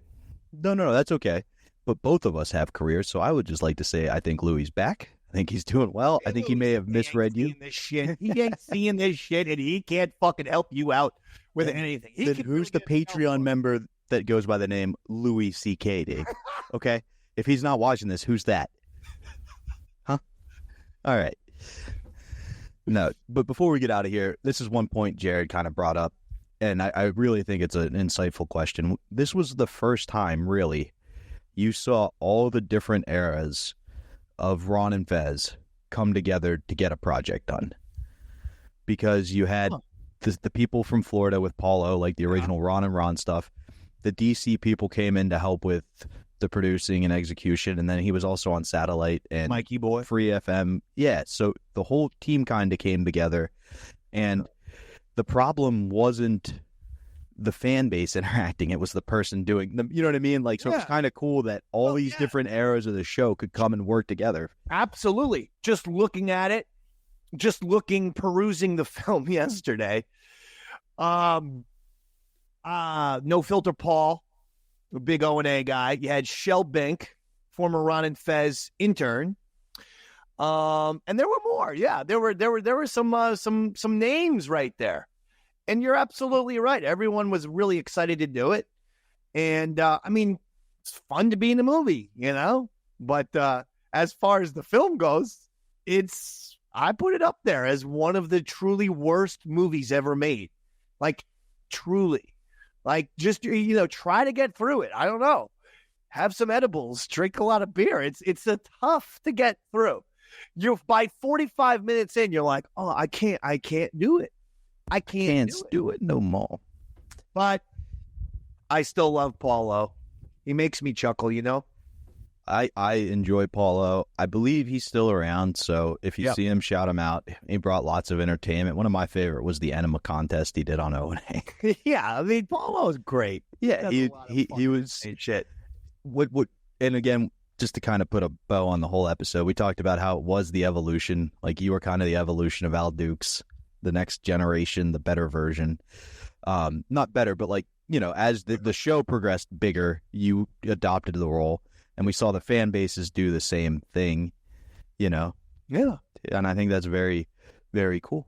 It is cool. It is cool. And I'm happy we did it. I'm happy Gap exists. I was really surprised when I went to YouTube yesterday and I saw that the whole entire movie was there. I'm like, oh my God. I got some IPAs out. I decided I'm going to recreate the fucking premiere that we did at the Hard Rock. By the way, did I tell you that the premiere at the Hard Rock was actually pretty cool? We were in the upstairs room where they literally pulled down a giant movie screen for this piece. That's awesome. For this fucking turkey. Yeah. And there was like tables. It was like the Golden Globes. Like, think of the Golden Globes. That's literally what it was. And I actually thought that was fun as shit. And the fact that the movie's there is actually awesome because you can see great footage of Paulo and Gail O. And that, to me, is worth its weight in gold right there. To see Paulo and Gail O on in a movie, okay, that's kind of worth it. So, all in all, it was a fantastic experience, but typical Ron Fez, man. It was crazy. Moments of controversy, as always. Oh, absolutely. And I think that's going to do it for our episode on The Gap. All right, it was a fun deep dive down that path. I encourage you guys to check it out. And the question kind of does remain. Paulo set out to make a unique cinematic experience. And now, 18 years later? We are discussing the movie. Not, you know what? He won. So in a way, in your face, Davey Mac, face to me, because 18 years later, we're fucking talking about Paulo's goddamn turkey of a film. But I'm happy to do it. And I think you kind of carried the tradition of being willing to do whatever it took to make the show entertaining that Paulo kind of laid the foundations for on Ron and Ron. That's true. You were the third guy, and I think it's cool that you got to be in the movie, you got to interact with him, arguably at your biggest moment on Satellite, which we will resume with the next time you tune into the Tales from the Satellite. Dave, other than The Rat, which we talked about earlier, where you've been number one for 33 straight books, that's over 8 years, or this here on the Patreon or YouTube, wherever you're listening to it, or any of the various podcast platforms. The Davey Mac Sports Program every Sunday-ish, but at least once a week. Once a week. The Davey Mac and Son Wrestling Show. Oh, yeah, baby. Yaddle Chattel. Where else can the people find you? Oh, God, Robert. EastsideDaveCountry.com. You can follow my website there. YouTube.com/EastsideDaveTV. Make sure you're subscribing to the YouTube. You get so much shit. The Patreon is fantastic. If you're a part of it, you know that you're watching this episode long before anyone else. We're talking months before this archived episodes of this show are released on YouTube, but you have to subscribe to Patreon to get them weeks and weeks in advance. And, just be on the lookout at Eastside Dave anywhere on social media. And that's it for me. Yeah, make sure you're following all of those things. Follow me at Bobby Tamburo across the platforms. If you enjoy this, you enjoy my bullshit. I've been doing a morning show over on my YouTube Monday, Wednesday, and Friday. Check that out. A lot of people who listen to this, please don't take drugs. She's not happy, and she's not normal anymore. She's so lonely, she's got no one left to lose. She wants to die before Christmas. You hope to die before Christmas? I hope so. She's afraid. I'm afraid that if I die before he will, and I think what's going to happen is he won't care at all. He won't care at all that you're gone. I'm gone. I'm gone. I'm gone. She's probably going to commit suicide. If you die first, I probably will commit suicide. Don't Don't do it. Don't do it. Don't kill yourself. Kill someone else. Gail, you're gonna have to kill Paul. You'll have to do it while he's sleeping. Bang, bang, shoot him in the head while he's laying in bed. You can blame the medicine. The biggest problem is that she doesn't understand exactly how mentally ill she is. I am not that mentally ill. I have a bipolar disorder. That's nothing. It's not. It's a bipolar on top of a schizophrenia. No, I'm not schizophrenic, Paul. I'm dual. You've heard of what I'm saying. Yes. That's it. The doctor Dual wouldn't- personality. Yeah, you She's don't. taking You don't. I'm not psychotic, Paul.